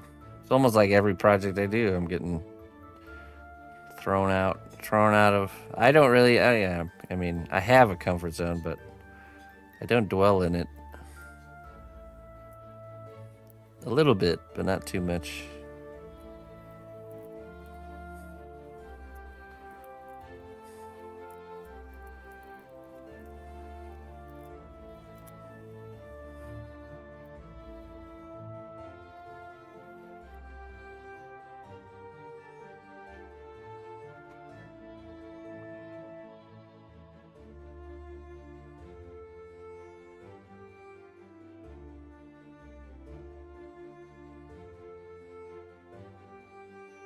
The Tyranid molding, yeah, that was a totally new thing.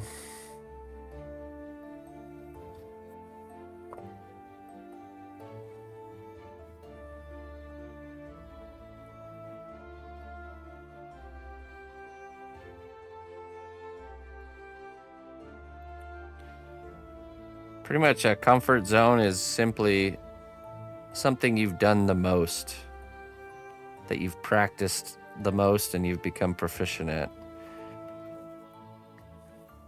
And we all like when things come easy, right? When you don't have to struggle to get something done and make it look good.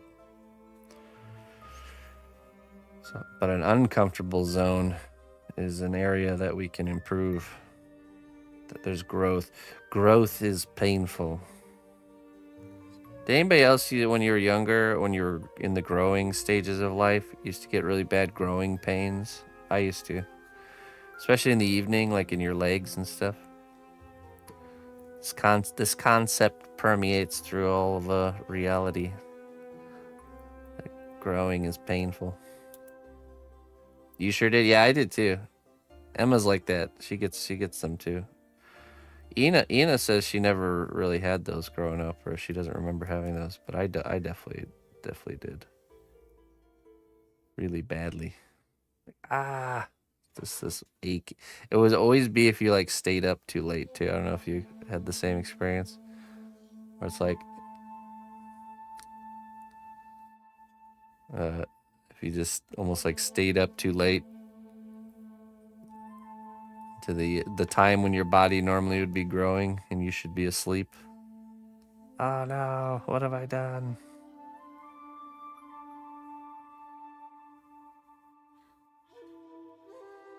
Are you sure you're not that twisted old tree you mentioned earlier?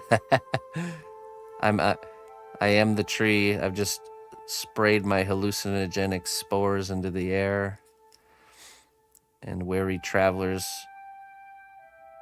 going down the path I've just essentially tricked to stay in the forest forever until they pass away of old age. Como dice, hello. Really, the whole hiking down the trail is an illusion and everyone's just passed out in front of the tree. My roots slowly grow over people's bodies and consume their essence for sustenance. Como dice? Como se dice?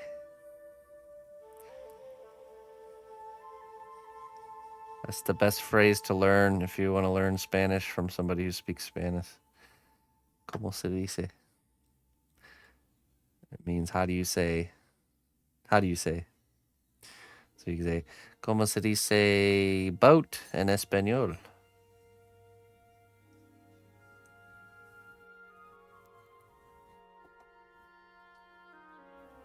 How do you say boat in Spanish?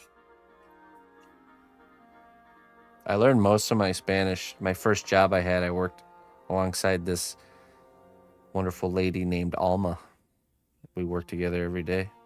She didn't speak any English. I barely knew some Spanish, but after I was there for a couple years working alongside her, and I knew a lot of Spanish by the end of it, that's for sure. And she knew a lot more English.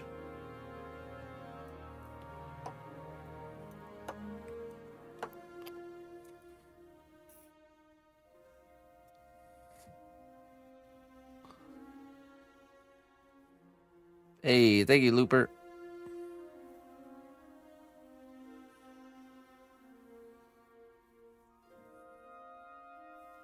How you doing?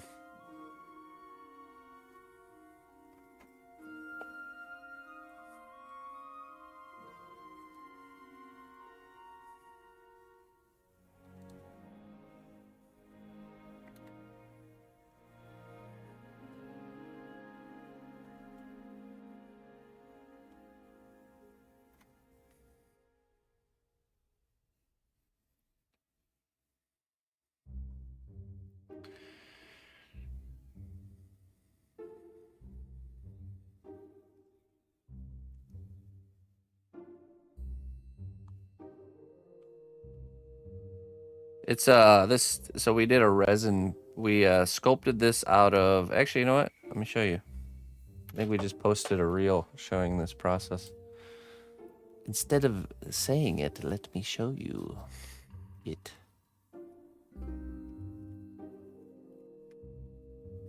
There we go.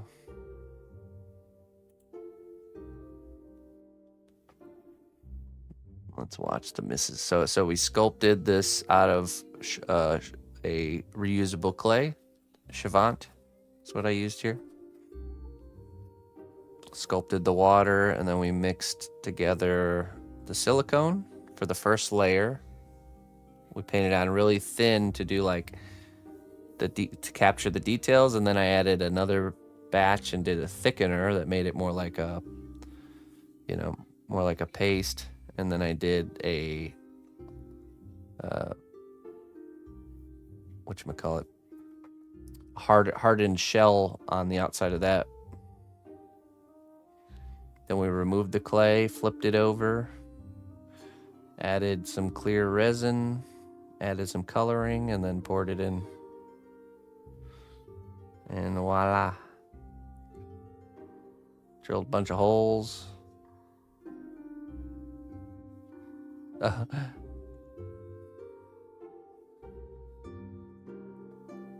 I can see where people are like, what the heck is this guy doing?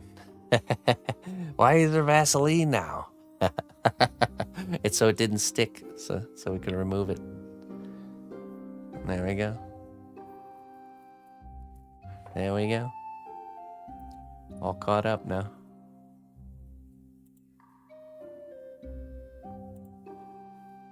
Now there's Vaseline and epoxy clay? What's going on here?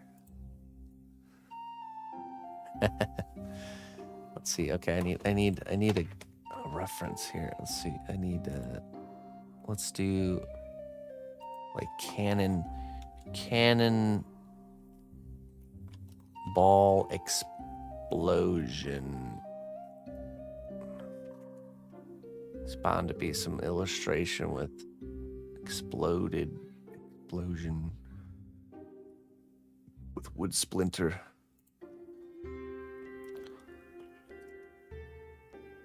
Wood splintered explosion art. Okay, there we go.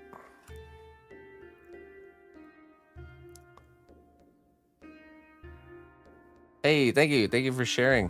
I appreciate that. Thank you for supporting what I'm doing. Of course, it's not going to be easy to find. Let's see. Ship. Pirate ship battle. Art. Okay.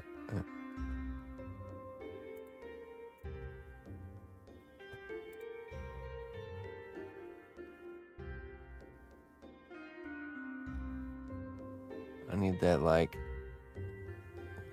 close frame with the splintered wood. Just a little inspiration. Dang, there's so much AI artwork on there now.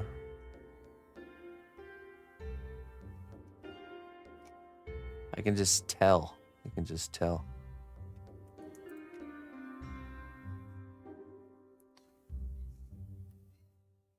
What the heck is that? Look at this. Yeah, that's what I was looking for. Just mount a cannon on your back and just give it a shot there, huh? God, that has to be heavy. I feel like you would die after the first shot.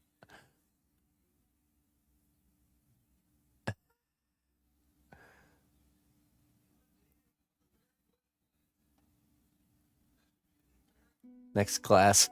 Yeah. Next class unlocked.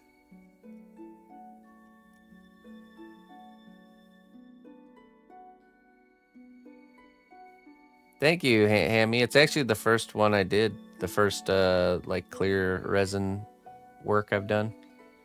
I've seen it, the process, a lot of times, and I've done molding and casting before, but nothing quite like that, so.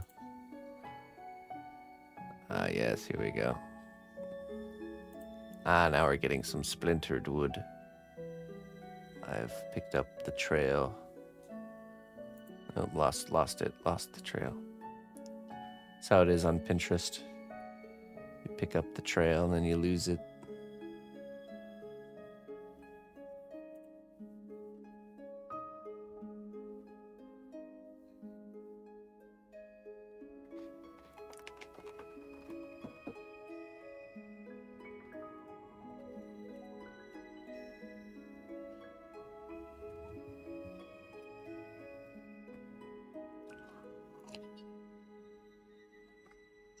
Oh, the one where he's like walking down the stairs and the stairs are just getting destroyed as he's walking down the stairs. A meme-worthy clip. I've seen a few memes based on that.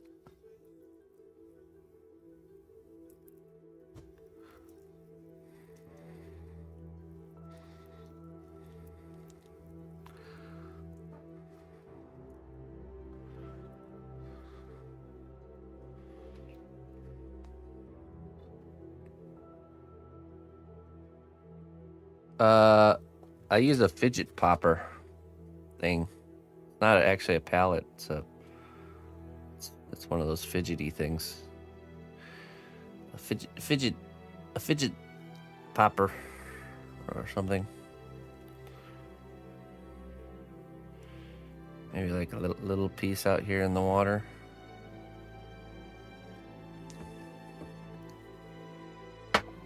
How'd the king chess piece go? Good. Still in the works. We work on that project on Tuesday, so we kind of have a different project assigned to each day of the week. So every time you tune in. Ooh, okay.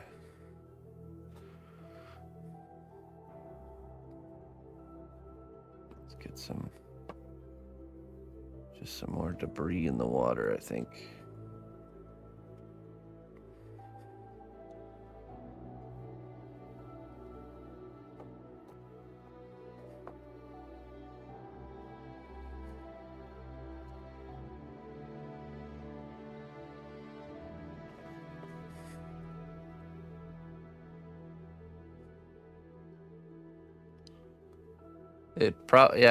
Most of our soundtrack is from game soundtracks. In fact, I think all of it is from games. By most, I mean. mean all. Oops. Okay.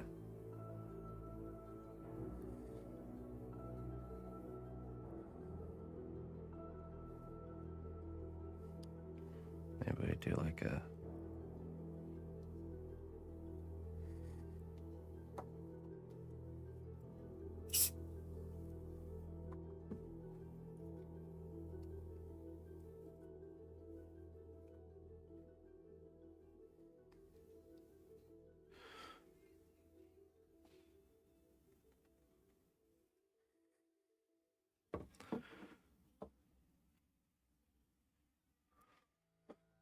Okay, I think that's enough for now. The boards. Let's look at the sail next. Sail and ropes.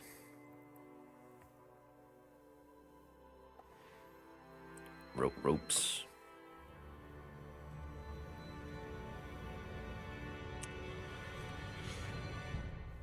Okay, we need let's see, we need a cross beam thing.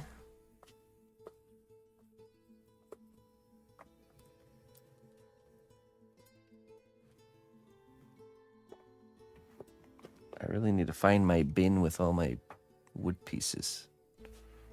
1 second, I'll be right back.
Okay, it was totally just right in front of my face. I just was blinded to it for whatever reason. Mystery solved. Okay, let's see here. Oh, that's probably too thick.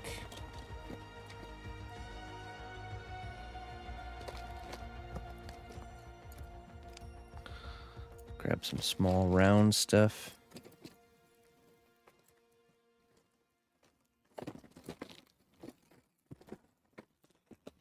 See this?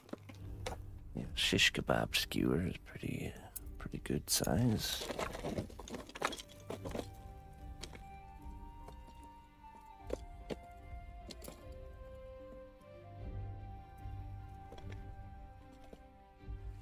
Hail, noble ally. Please accept these treasures as a gift for your unwavering service to the kingdom.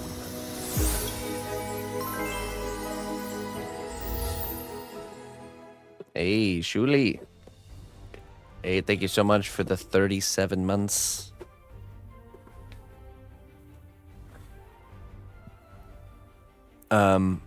I'm guessing it's a congratulations there in the message. In your home language. Thank you very much. I appreciate it. Thanks for supporting that journey. Thanks for sticking with me. Let's get some wisdom going here. All is good in the kingdom, for sure. Let's see what we got here. Wolfman, clean, healthy hair. All right. Let's see what we got.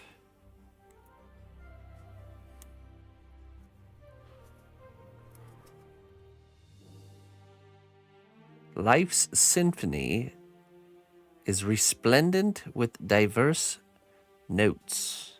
Play each one loudly and full of heart. Oh. Resplendent. That's quite a word. The notes of life. Thank you very much, Shuli. Thanks for sticking with me. Okay, we need to figure out this mast situation. I'm guessing maybe like this a little bit. Maybe even turned a little bit there.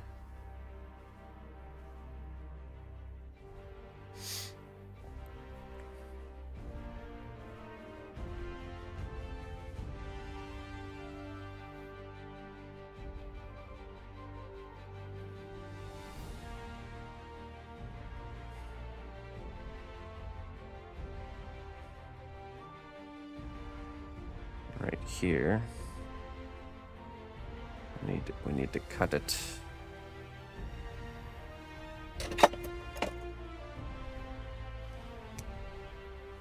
Hail, noble ally. Please accept these treasures as a gift for your unwavering service to the kingdom. Northern. Hey, 27 months. I appreciate that.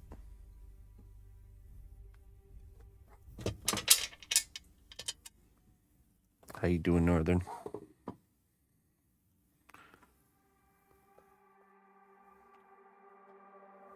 Polyjuke potion.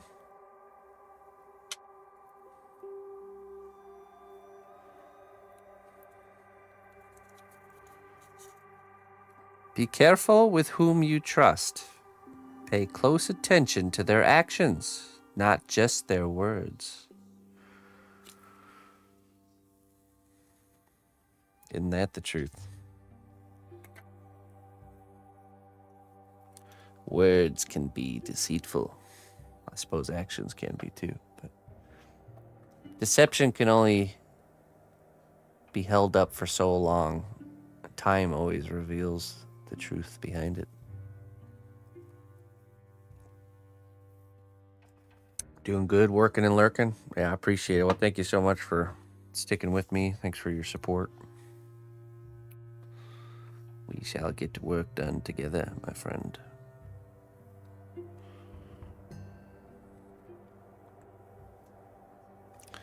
Let me look up this reference here real quick. Let's see, I think I already have this kind of a small boat sail reference up here. Start putting this together. A ship, little ship.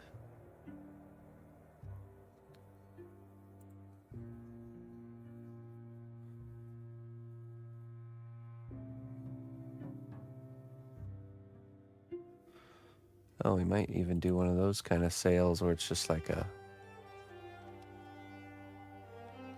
almost like a triangle sail instead of a full,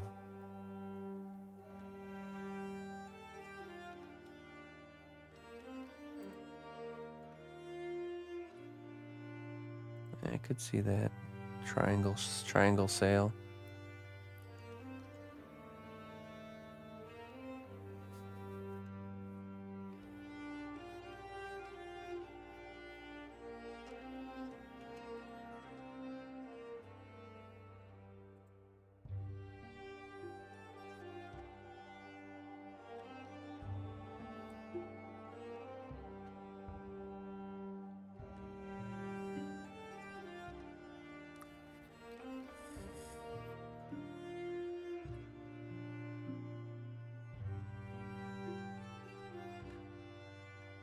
bit tilted like this.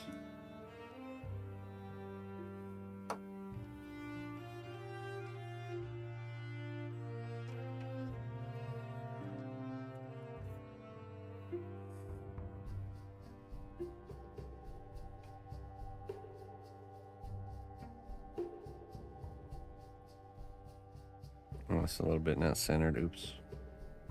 Undo. Control C or Control. Wait, Control Z. Is that the undo one?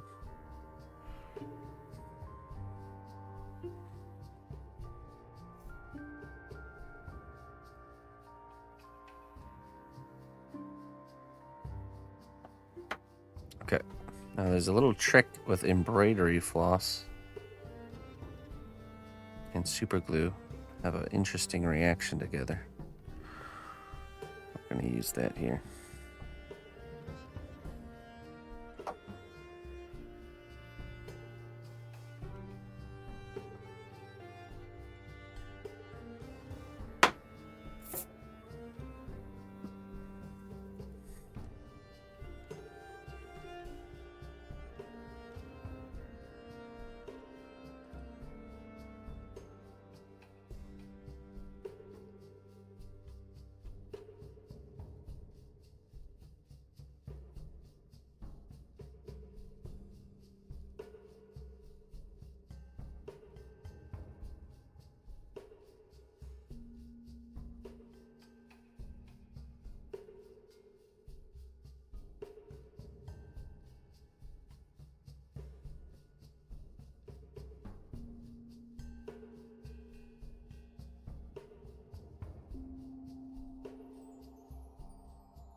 A lot of them have a rope going from the top of the sail down to the back of the boat.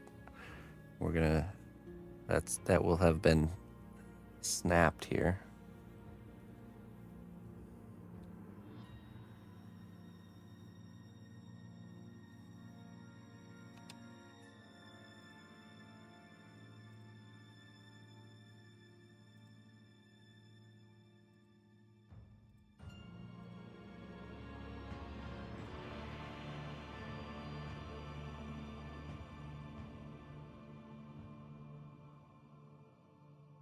I can have one down to the front too. Okay.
Well done, brave hero.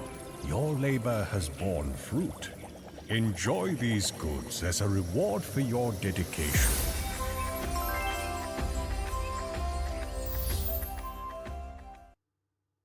Hey, Torn, how you doing? How you doing there, Torn?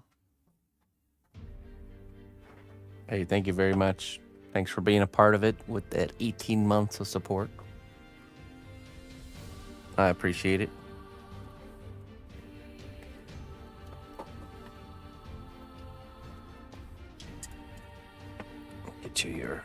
I'll get you your wisdom. Hey, what's up, Sapphire?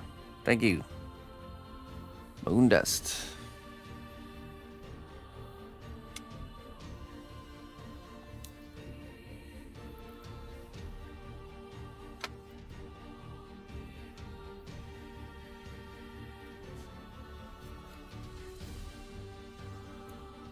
A great adventure awaits you. Embrace the unknown, and you will discover incredible treasures along the way. Only if you embrace the unknown.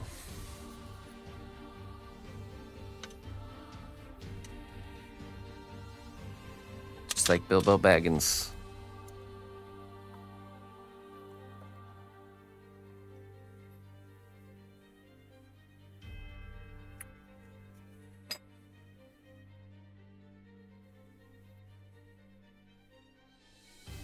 Okay, so this is the part of the line that will be broken here.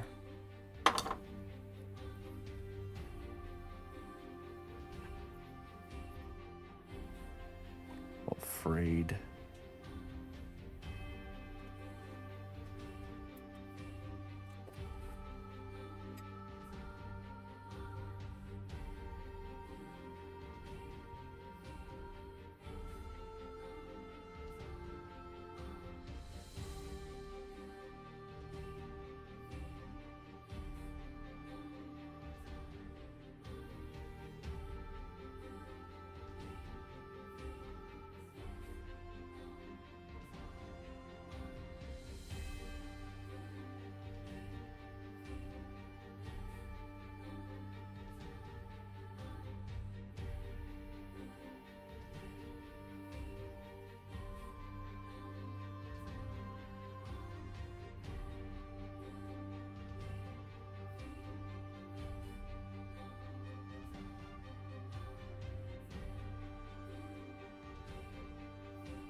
All right.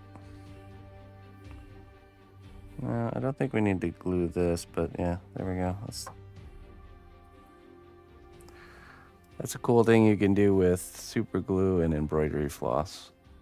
Just kind of suspend these pieces, and it's really durable. So.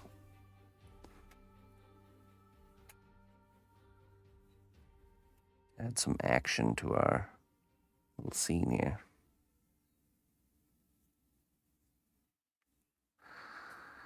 Hug her tightly. The unknown, yeah, right? And so this would connect to somewhere in the back of the ship here. So let's do that one next.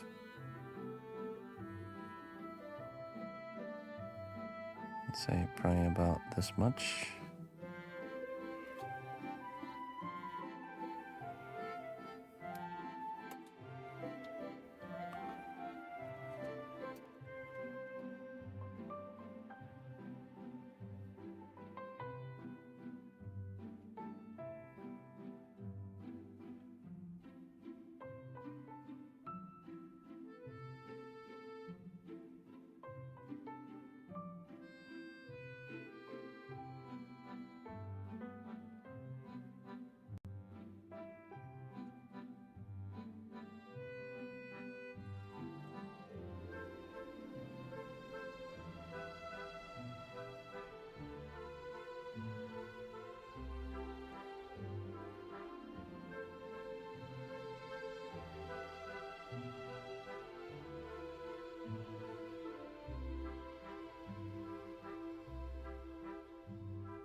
All right, let's do the other side here.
Yeah, right. It's always stuff like this that can create pretty much all the movement in a piece can be created by the little hanging bits to help tell that story.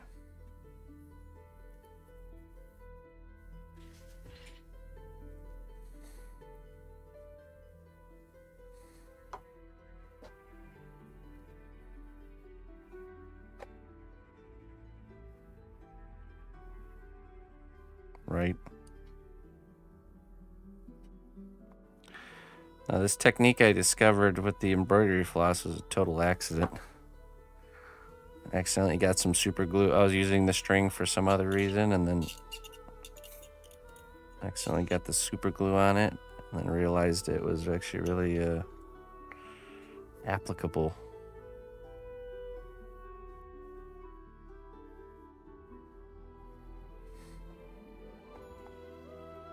Kind of love those accidental discoveries, right?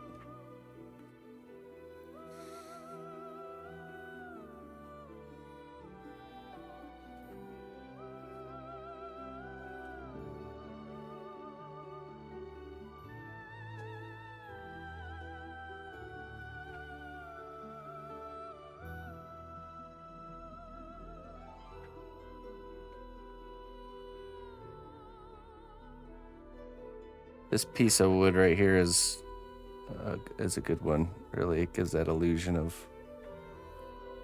kind of exploding away from the wreckage here.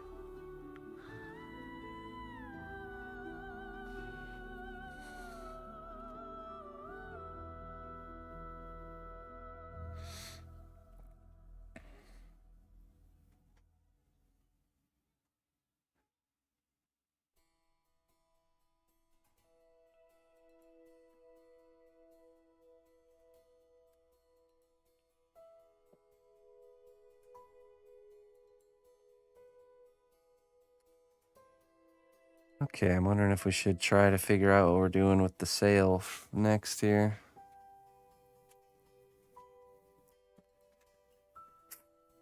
Time for some experimentation. I had this idea that tissue, like a tissue combined with something would create a really convincing sail. You know, something to give it strength. For science, I'm thinking like if we combine, let's set this to the side.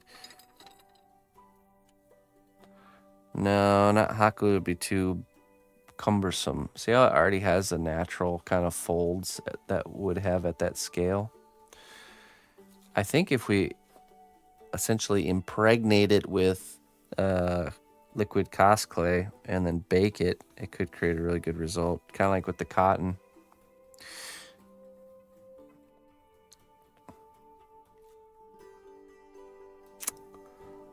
But I think that the best thing to do would be create some sort of a form that's the shape we want this to be.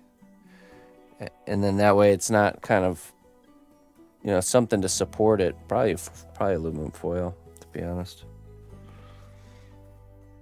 Something to drape it over. That's the shape that we want it to be. So we have to really think about the scene here and think about. I've seen people soak it in watered down white glue. Yeah, I know with cast clay it would be very durable, and with the white glue I could see it being fragile, especially as it ages. So let's try with because I was originally thinking like we use Mod Podge. But before we do that, let me see if this is dry completely. I don't think so. Not yet. It's taking forever.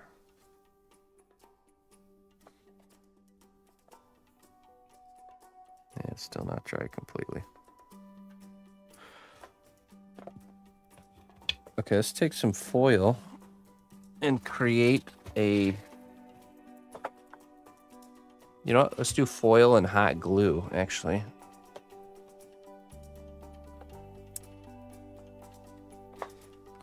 And we'll just use the same method we use for making a wing to create just an armature to hold.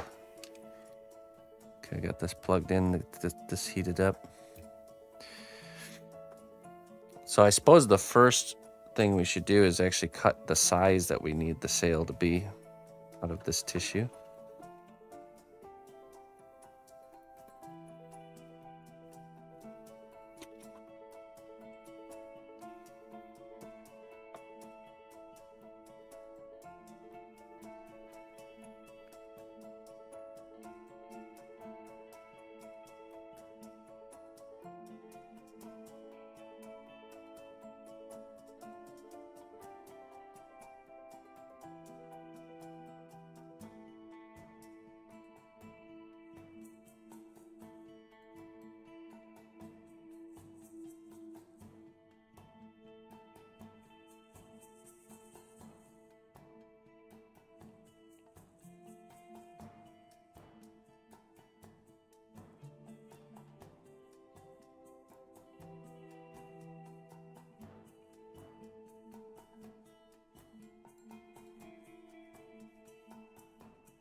I'll say about right there, maybe.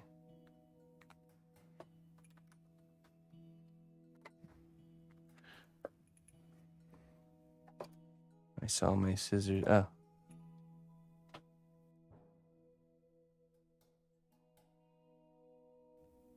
Aha.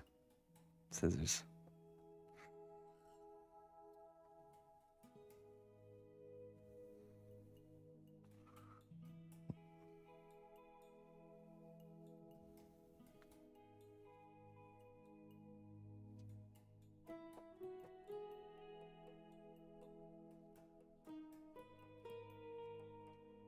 Okay. Down to about here.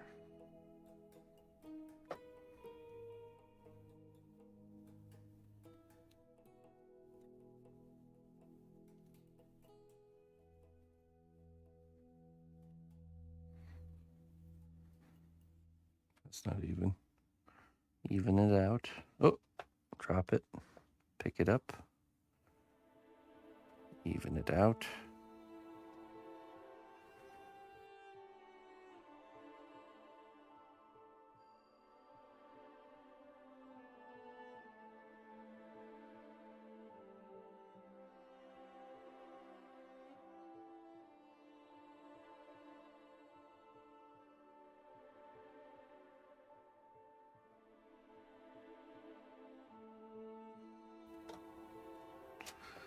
Okay. Let's see. That's probably too long here. But you know what? Let's fold the edge to give it some durability here.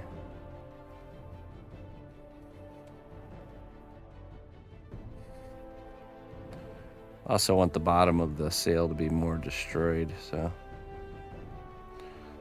Okay, so now we need to use tin foil and hot glue to create the form here.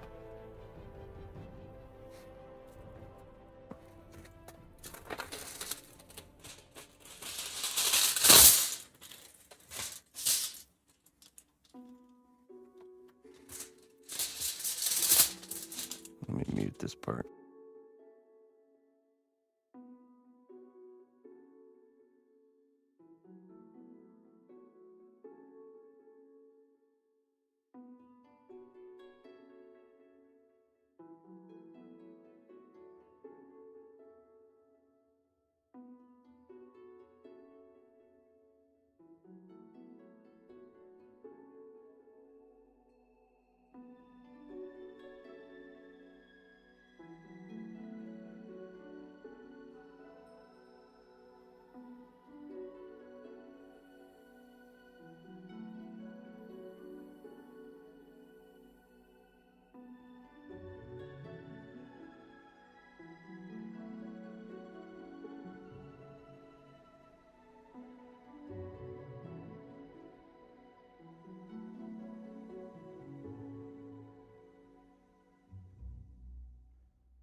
All right, let's give this a go.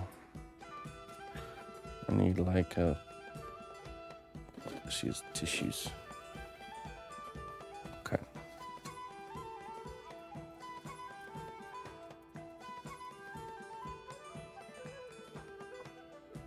Let's see if this is hot enough. Should be.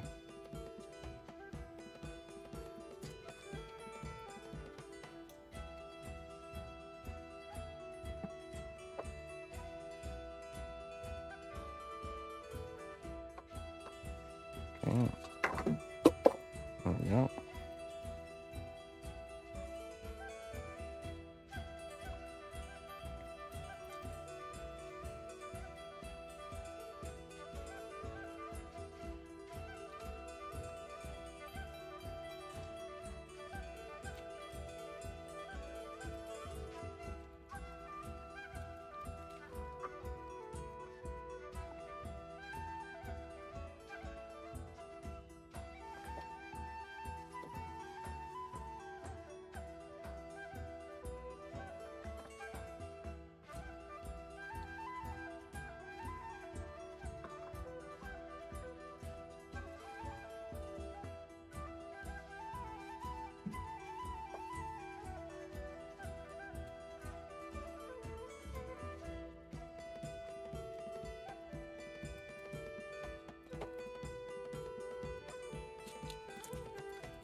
All right. Now we use the heat gun to reheat the glue to change the formation of this into the shape that we want.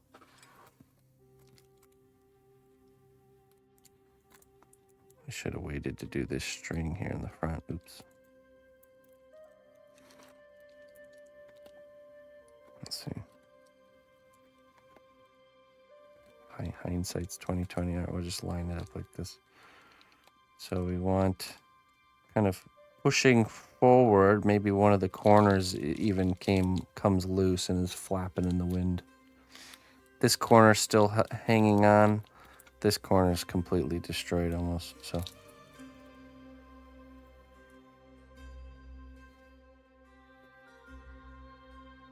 Some hot snot. I like that. All right, so we're gonna heat gun it and we're gonna change the shape. Here we go.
All right, I think this will do.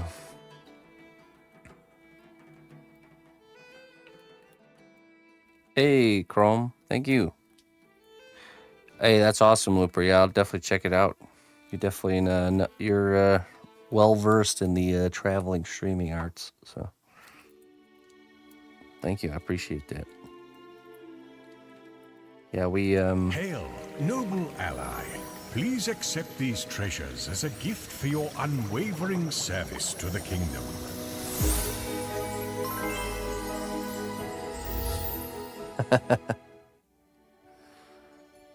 Hey, thank you so much there, Mr. Devastation. I appreciate it, man. Thank you for your entirely continuous support through my entire career. I appreciate that very much, my friend. Oh, 1 second here. Let me get you your wisdom. Stopping by real quick before I head to work. Yeah, hey, I appreciate that, man. What's that, 11 years. 11 and a half years. That's crazy. Okay.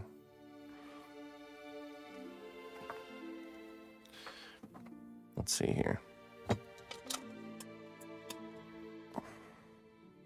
Thanks for sticking with me, man, through thick and thin. Oh, wait, you're tier 3. And yeah, thanks for the tier 3 sub, too, man. Always been a big supporter of mine. And thanks for going above and beyond. 139 months of continuous support. We got Deadly Nightshade, Wool of Bat, and Phoenix Tears. Hey, Impulsive. Thank you. Choose wisely.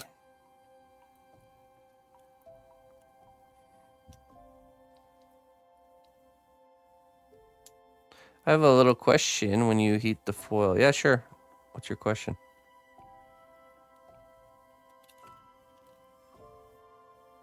Okay. Yeah, sounds good, man. Thanks for popping in. Have a nice day. I appreciate it.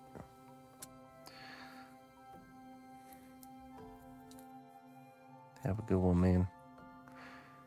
An immense challenge is on the horizon, but the strength and resilience you've built will guide you through. All right. Sounds like a good day of work ahead of you there, Devastation. When I heat the foil, yeah. Yeah, sure. What is your question of the foil? I have a look. Oh, why did I heat the foil? I see. Why did I? Because so I put hot glue between the foil and kind of smushed it around. Actually kind of ironic with the weird things going on at work the past few months. The wisdom knows, Devastation, it knows all. You got this. You can handle it, whatever it is. I heated it up to soften the glue that was sandwiched between so I can kind of change the shape. And now that it's cooled down, the shape is kind of locked in place, you know. So we have our shape of our sail here. And this is all experimental. I could even see needing to do 2 plies, like 2 layers of the tissue paper. But essentially what we're going to do here is we're going to fold that up. And we're going to drape it over this, and we're going to paint it with liquid clay. Could tack. Let me tack it with some super glue. Just tack it down.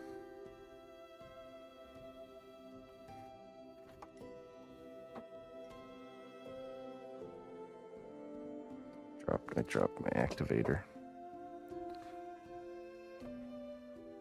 Oh, there it is.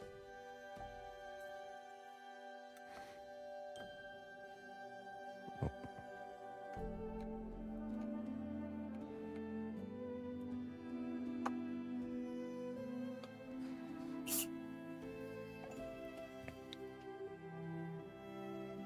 Make sure this is... Yes, okay, good. Oh, that didn't hold. That didn't hold very well. Let's put that back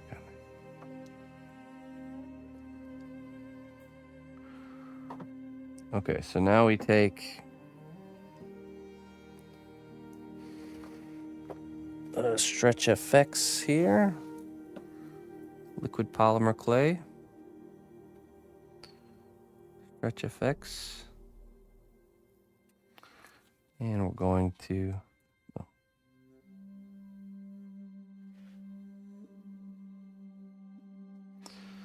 We're going to just drizzle it on here. Generously. And now we take a brush and paint it.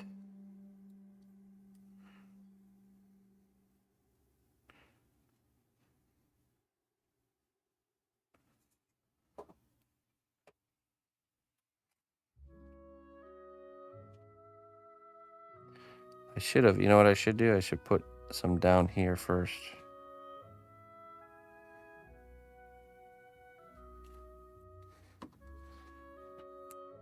So it really sticks here to the foil.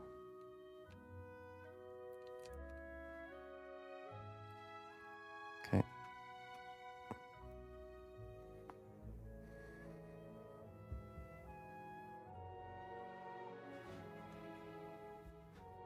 How many glues can we put on the sails? 7 glues. Ooh, 7. Now we do have to be careful, because if we vigorously brush, it'll probably tear.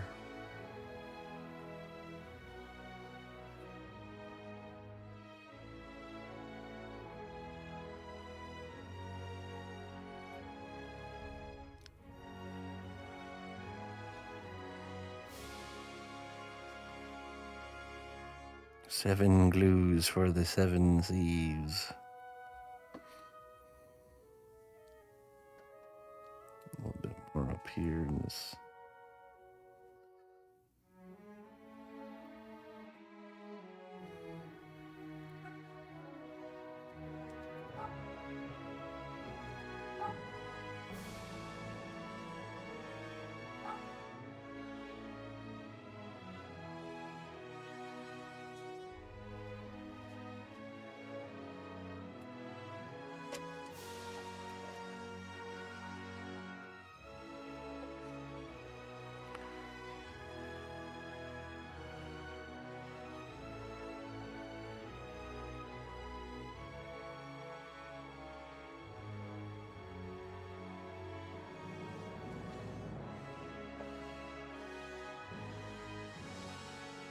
Okay, now we're going to add some damage here.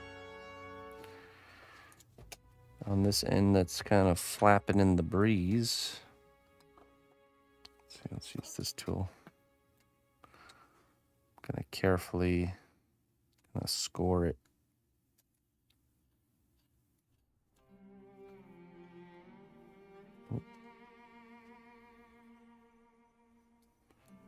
Quite resilient, actually.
Hey, thanks, Link.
All right.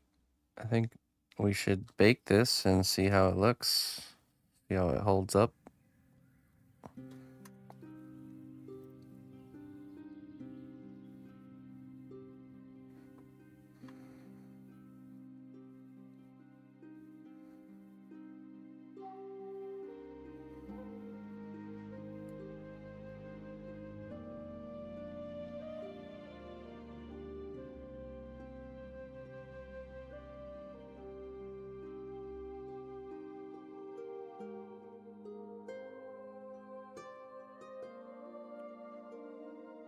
Okay.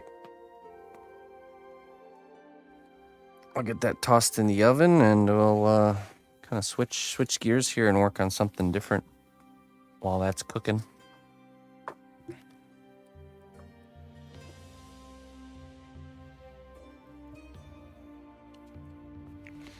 I want to see. Oh, you know what? I want to see. Is this dry yet? I want to see how well this blue. It's still not dry.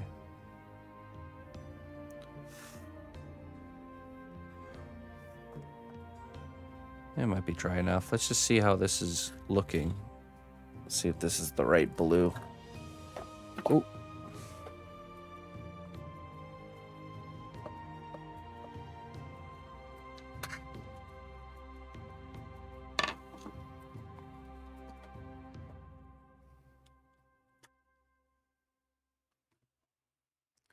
Yeah, I could see. So I could see that we might have to add a second like layer of tissue, or it's like 2 layers. I could definitely see it actually working. Yeah, but we'll see. It's just a matter of how durable the material is. I feel like the cast clay, the liquid cast clay, would make it very almost like stretchy, like almost like a piece of silicone. So, but we'll see. I'm excited to see. Can I want to see how this is going to look.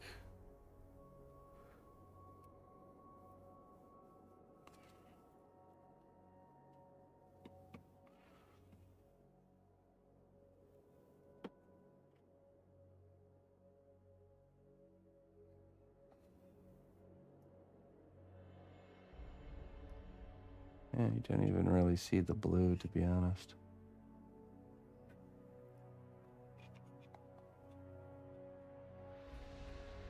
I think what we'll end up having to do is use the airbrush to kind of blend between this part and further up. You know, to get rid of that seam. The strength of the cnotbusch kingdom lies not in our walls, but in our people. March to war. Hey, Reaper Miniatures with the raid. Thank you very much. Welcome, everybody. How was your stream? Thank you. Thank you for the anniversary wishes. Michael, Painting Big. Hello, hello.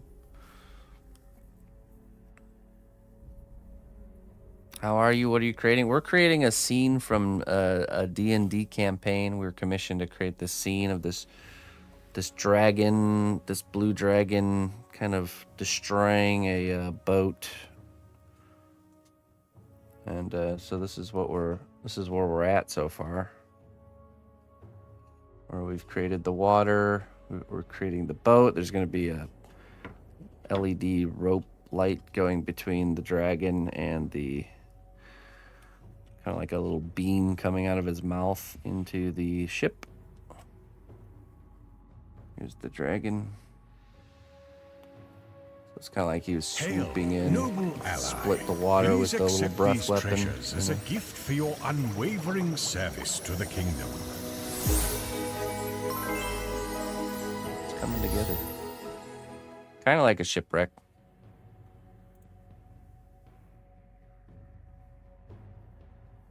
You're a sculptor too, you just do slightly bigger things. Oh, nice. Well, welcome. A lot of thinking and planning. Kind of.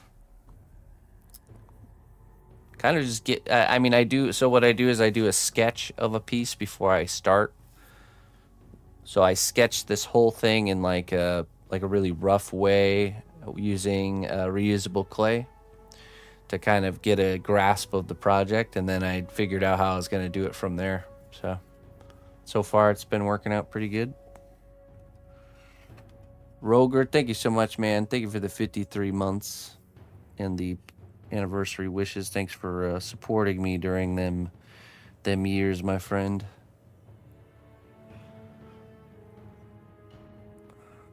Now the water we sculpted out of the same kind of reusable clay as we do the sketches with, and then we molded and casted it in a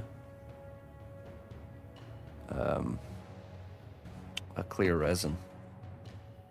Let me get you your wisdom there, Roger. I appreciate it, man. Thank you so much for sticking with me. Wool of bat for you.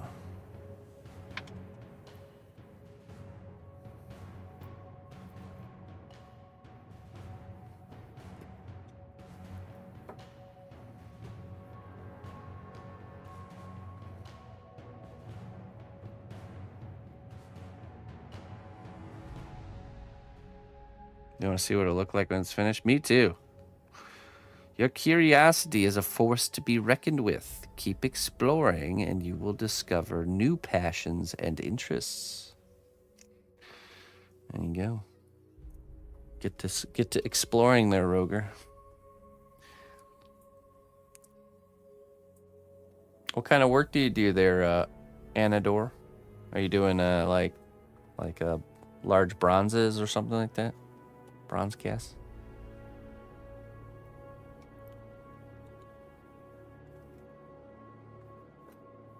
Okay, let's get this sail in the oven and see if this experiment works.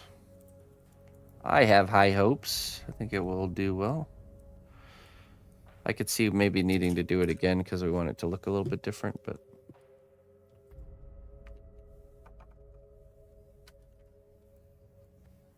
let's see how it goes. I'll be right back.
All right, got that cooking. Let's shift gears here.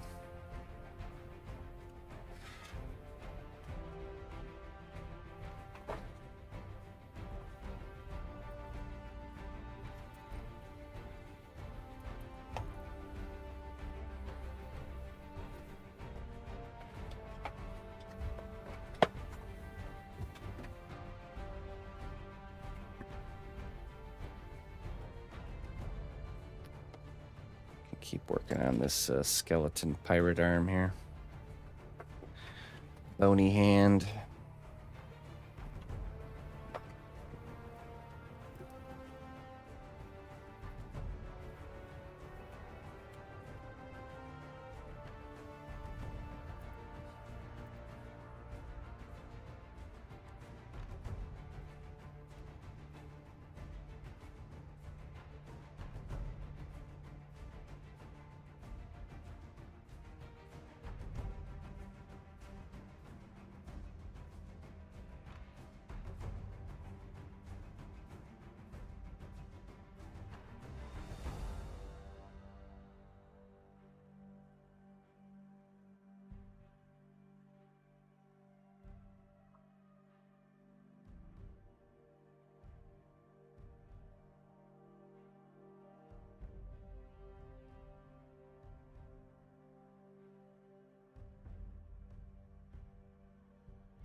I'm sorry there, Anador. Anadorf. My chat is really delayed with Kick today. It's weird. Hold on, let me catch up with you. You're in a skull period right now. If you want, check out my channel. I also stream here. Okay. Oh, really? Okay. Yeah, for some reason my restream the chat for restream is like super delayed. Not sure how I can fix that. Let me try closing and reopening it here.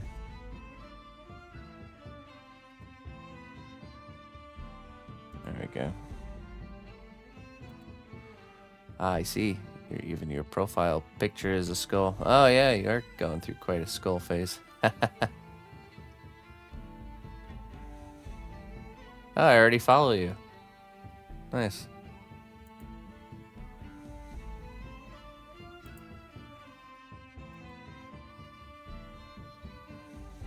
That's quite a large skull behind you, that's for sure.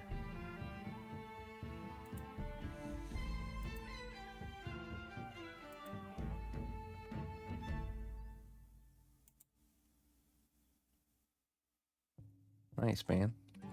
I see. Okay, so that's the kind of work you do.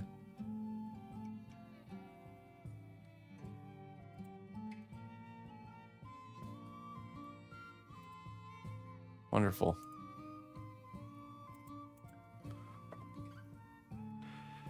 I guess my skull phase is combined with a little bit of a pirate phase, I guess you could say.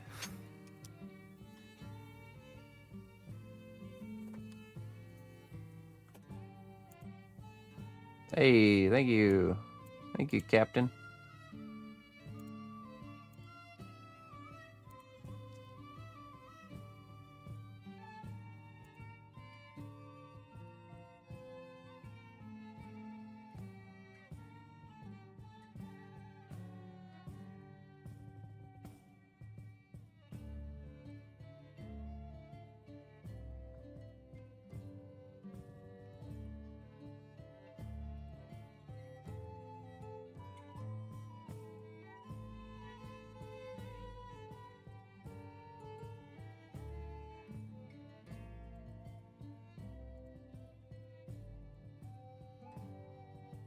It sure does.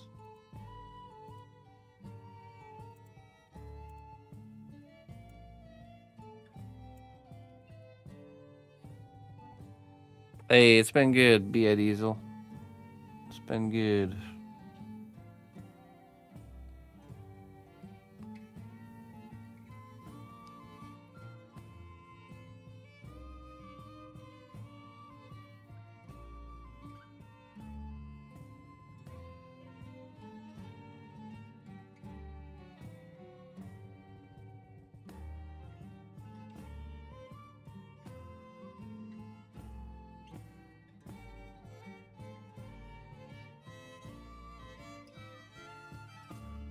Oh, okay. Maybe it's just maybe Kick's just having an issue with their stuff today.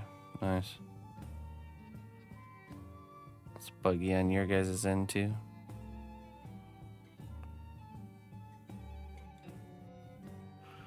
Time sure does fly when you're having fun.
Oh. Nice.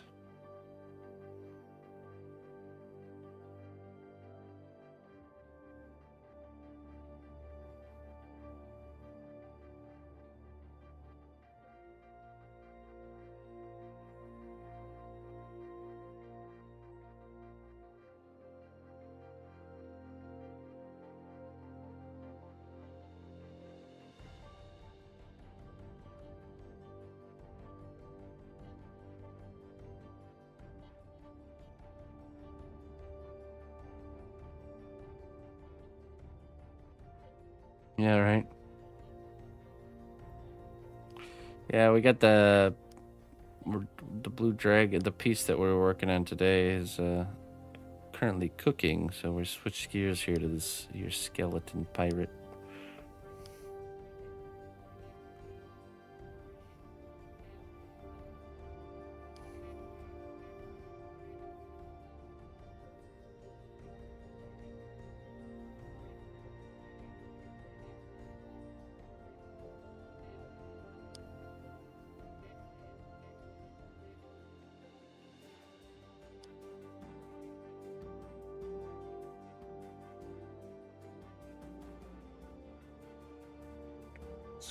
Sculpting his bony little phalanges.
Yeah.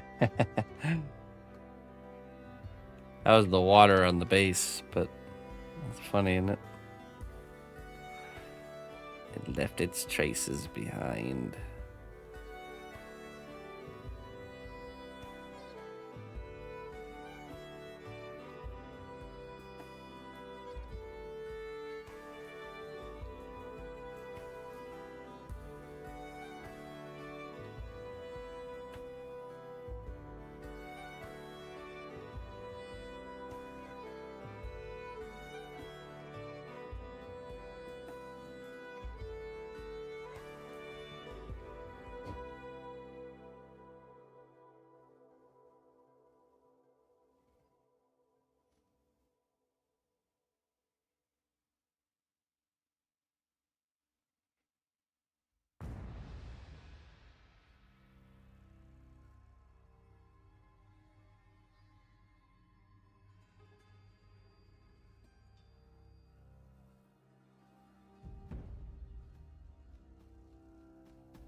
Yeah, right.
Hey, thanks a lot, Merrick.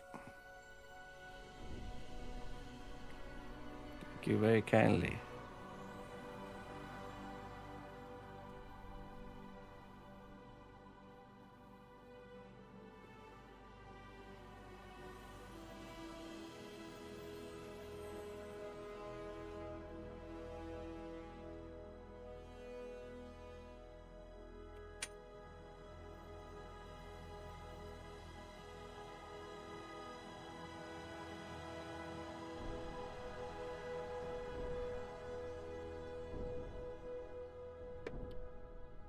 All right, let's leave that there for now, folks.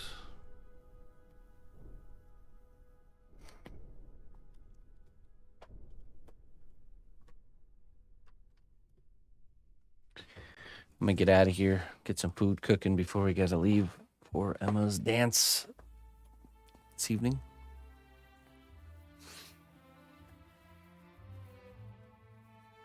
No evening stream because I'll be busy doing that.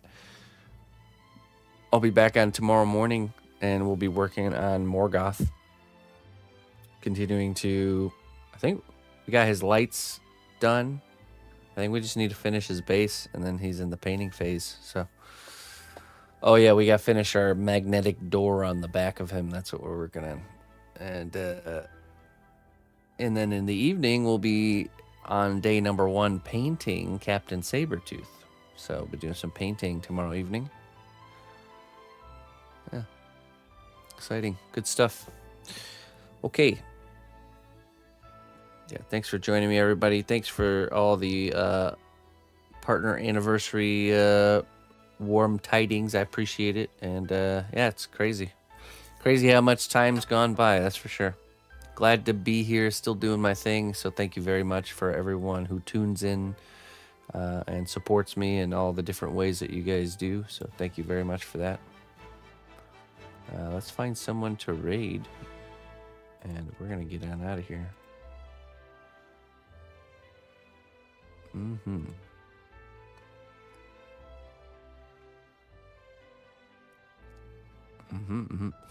Should we try raiding Mr. Soldier Dude?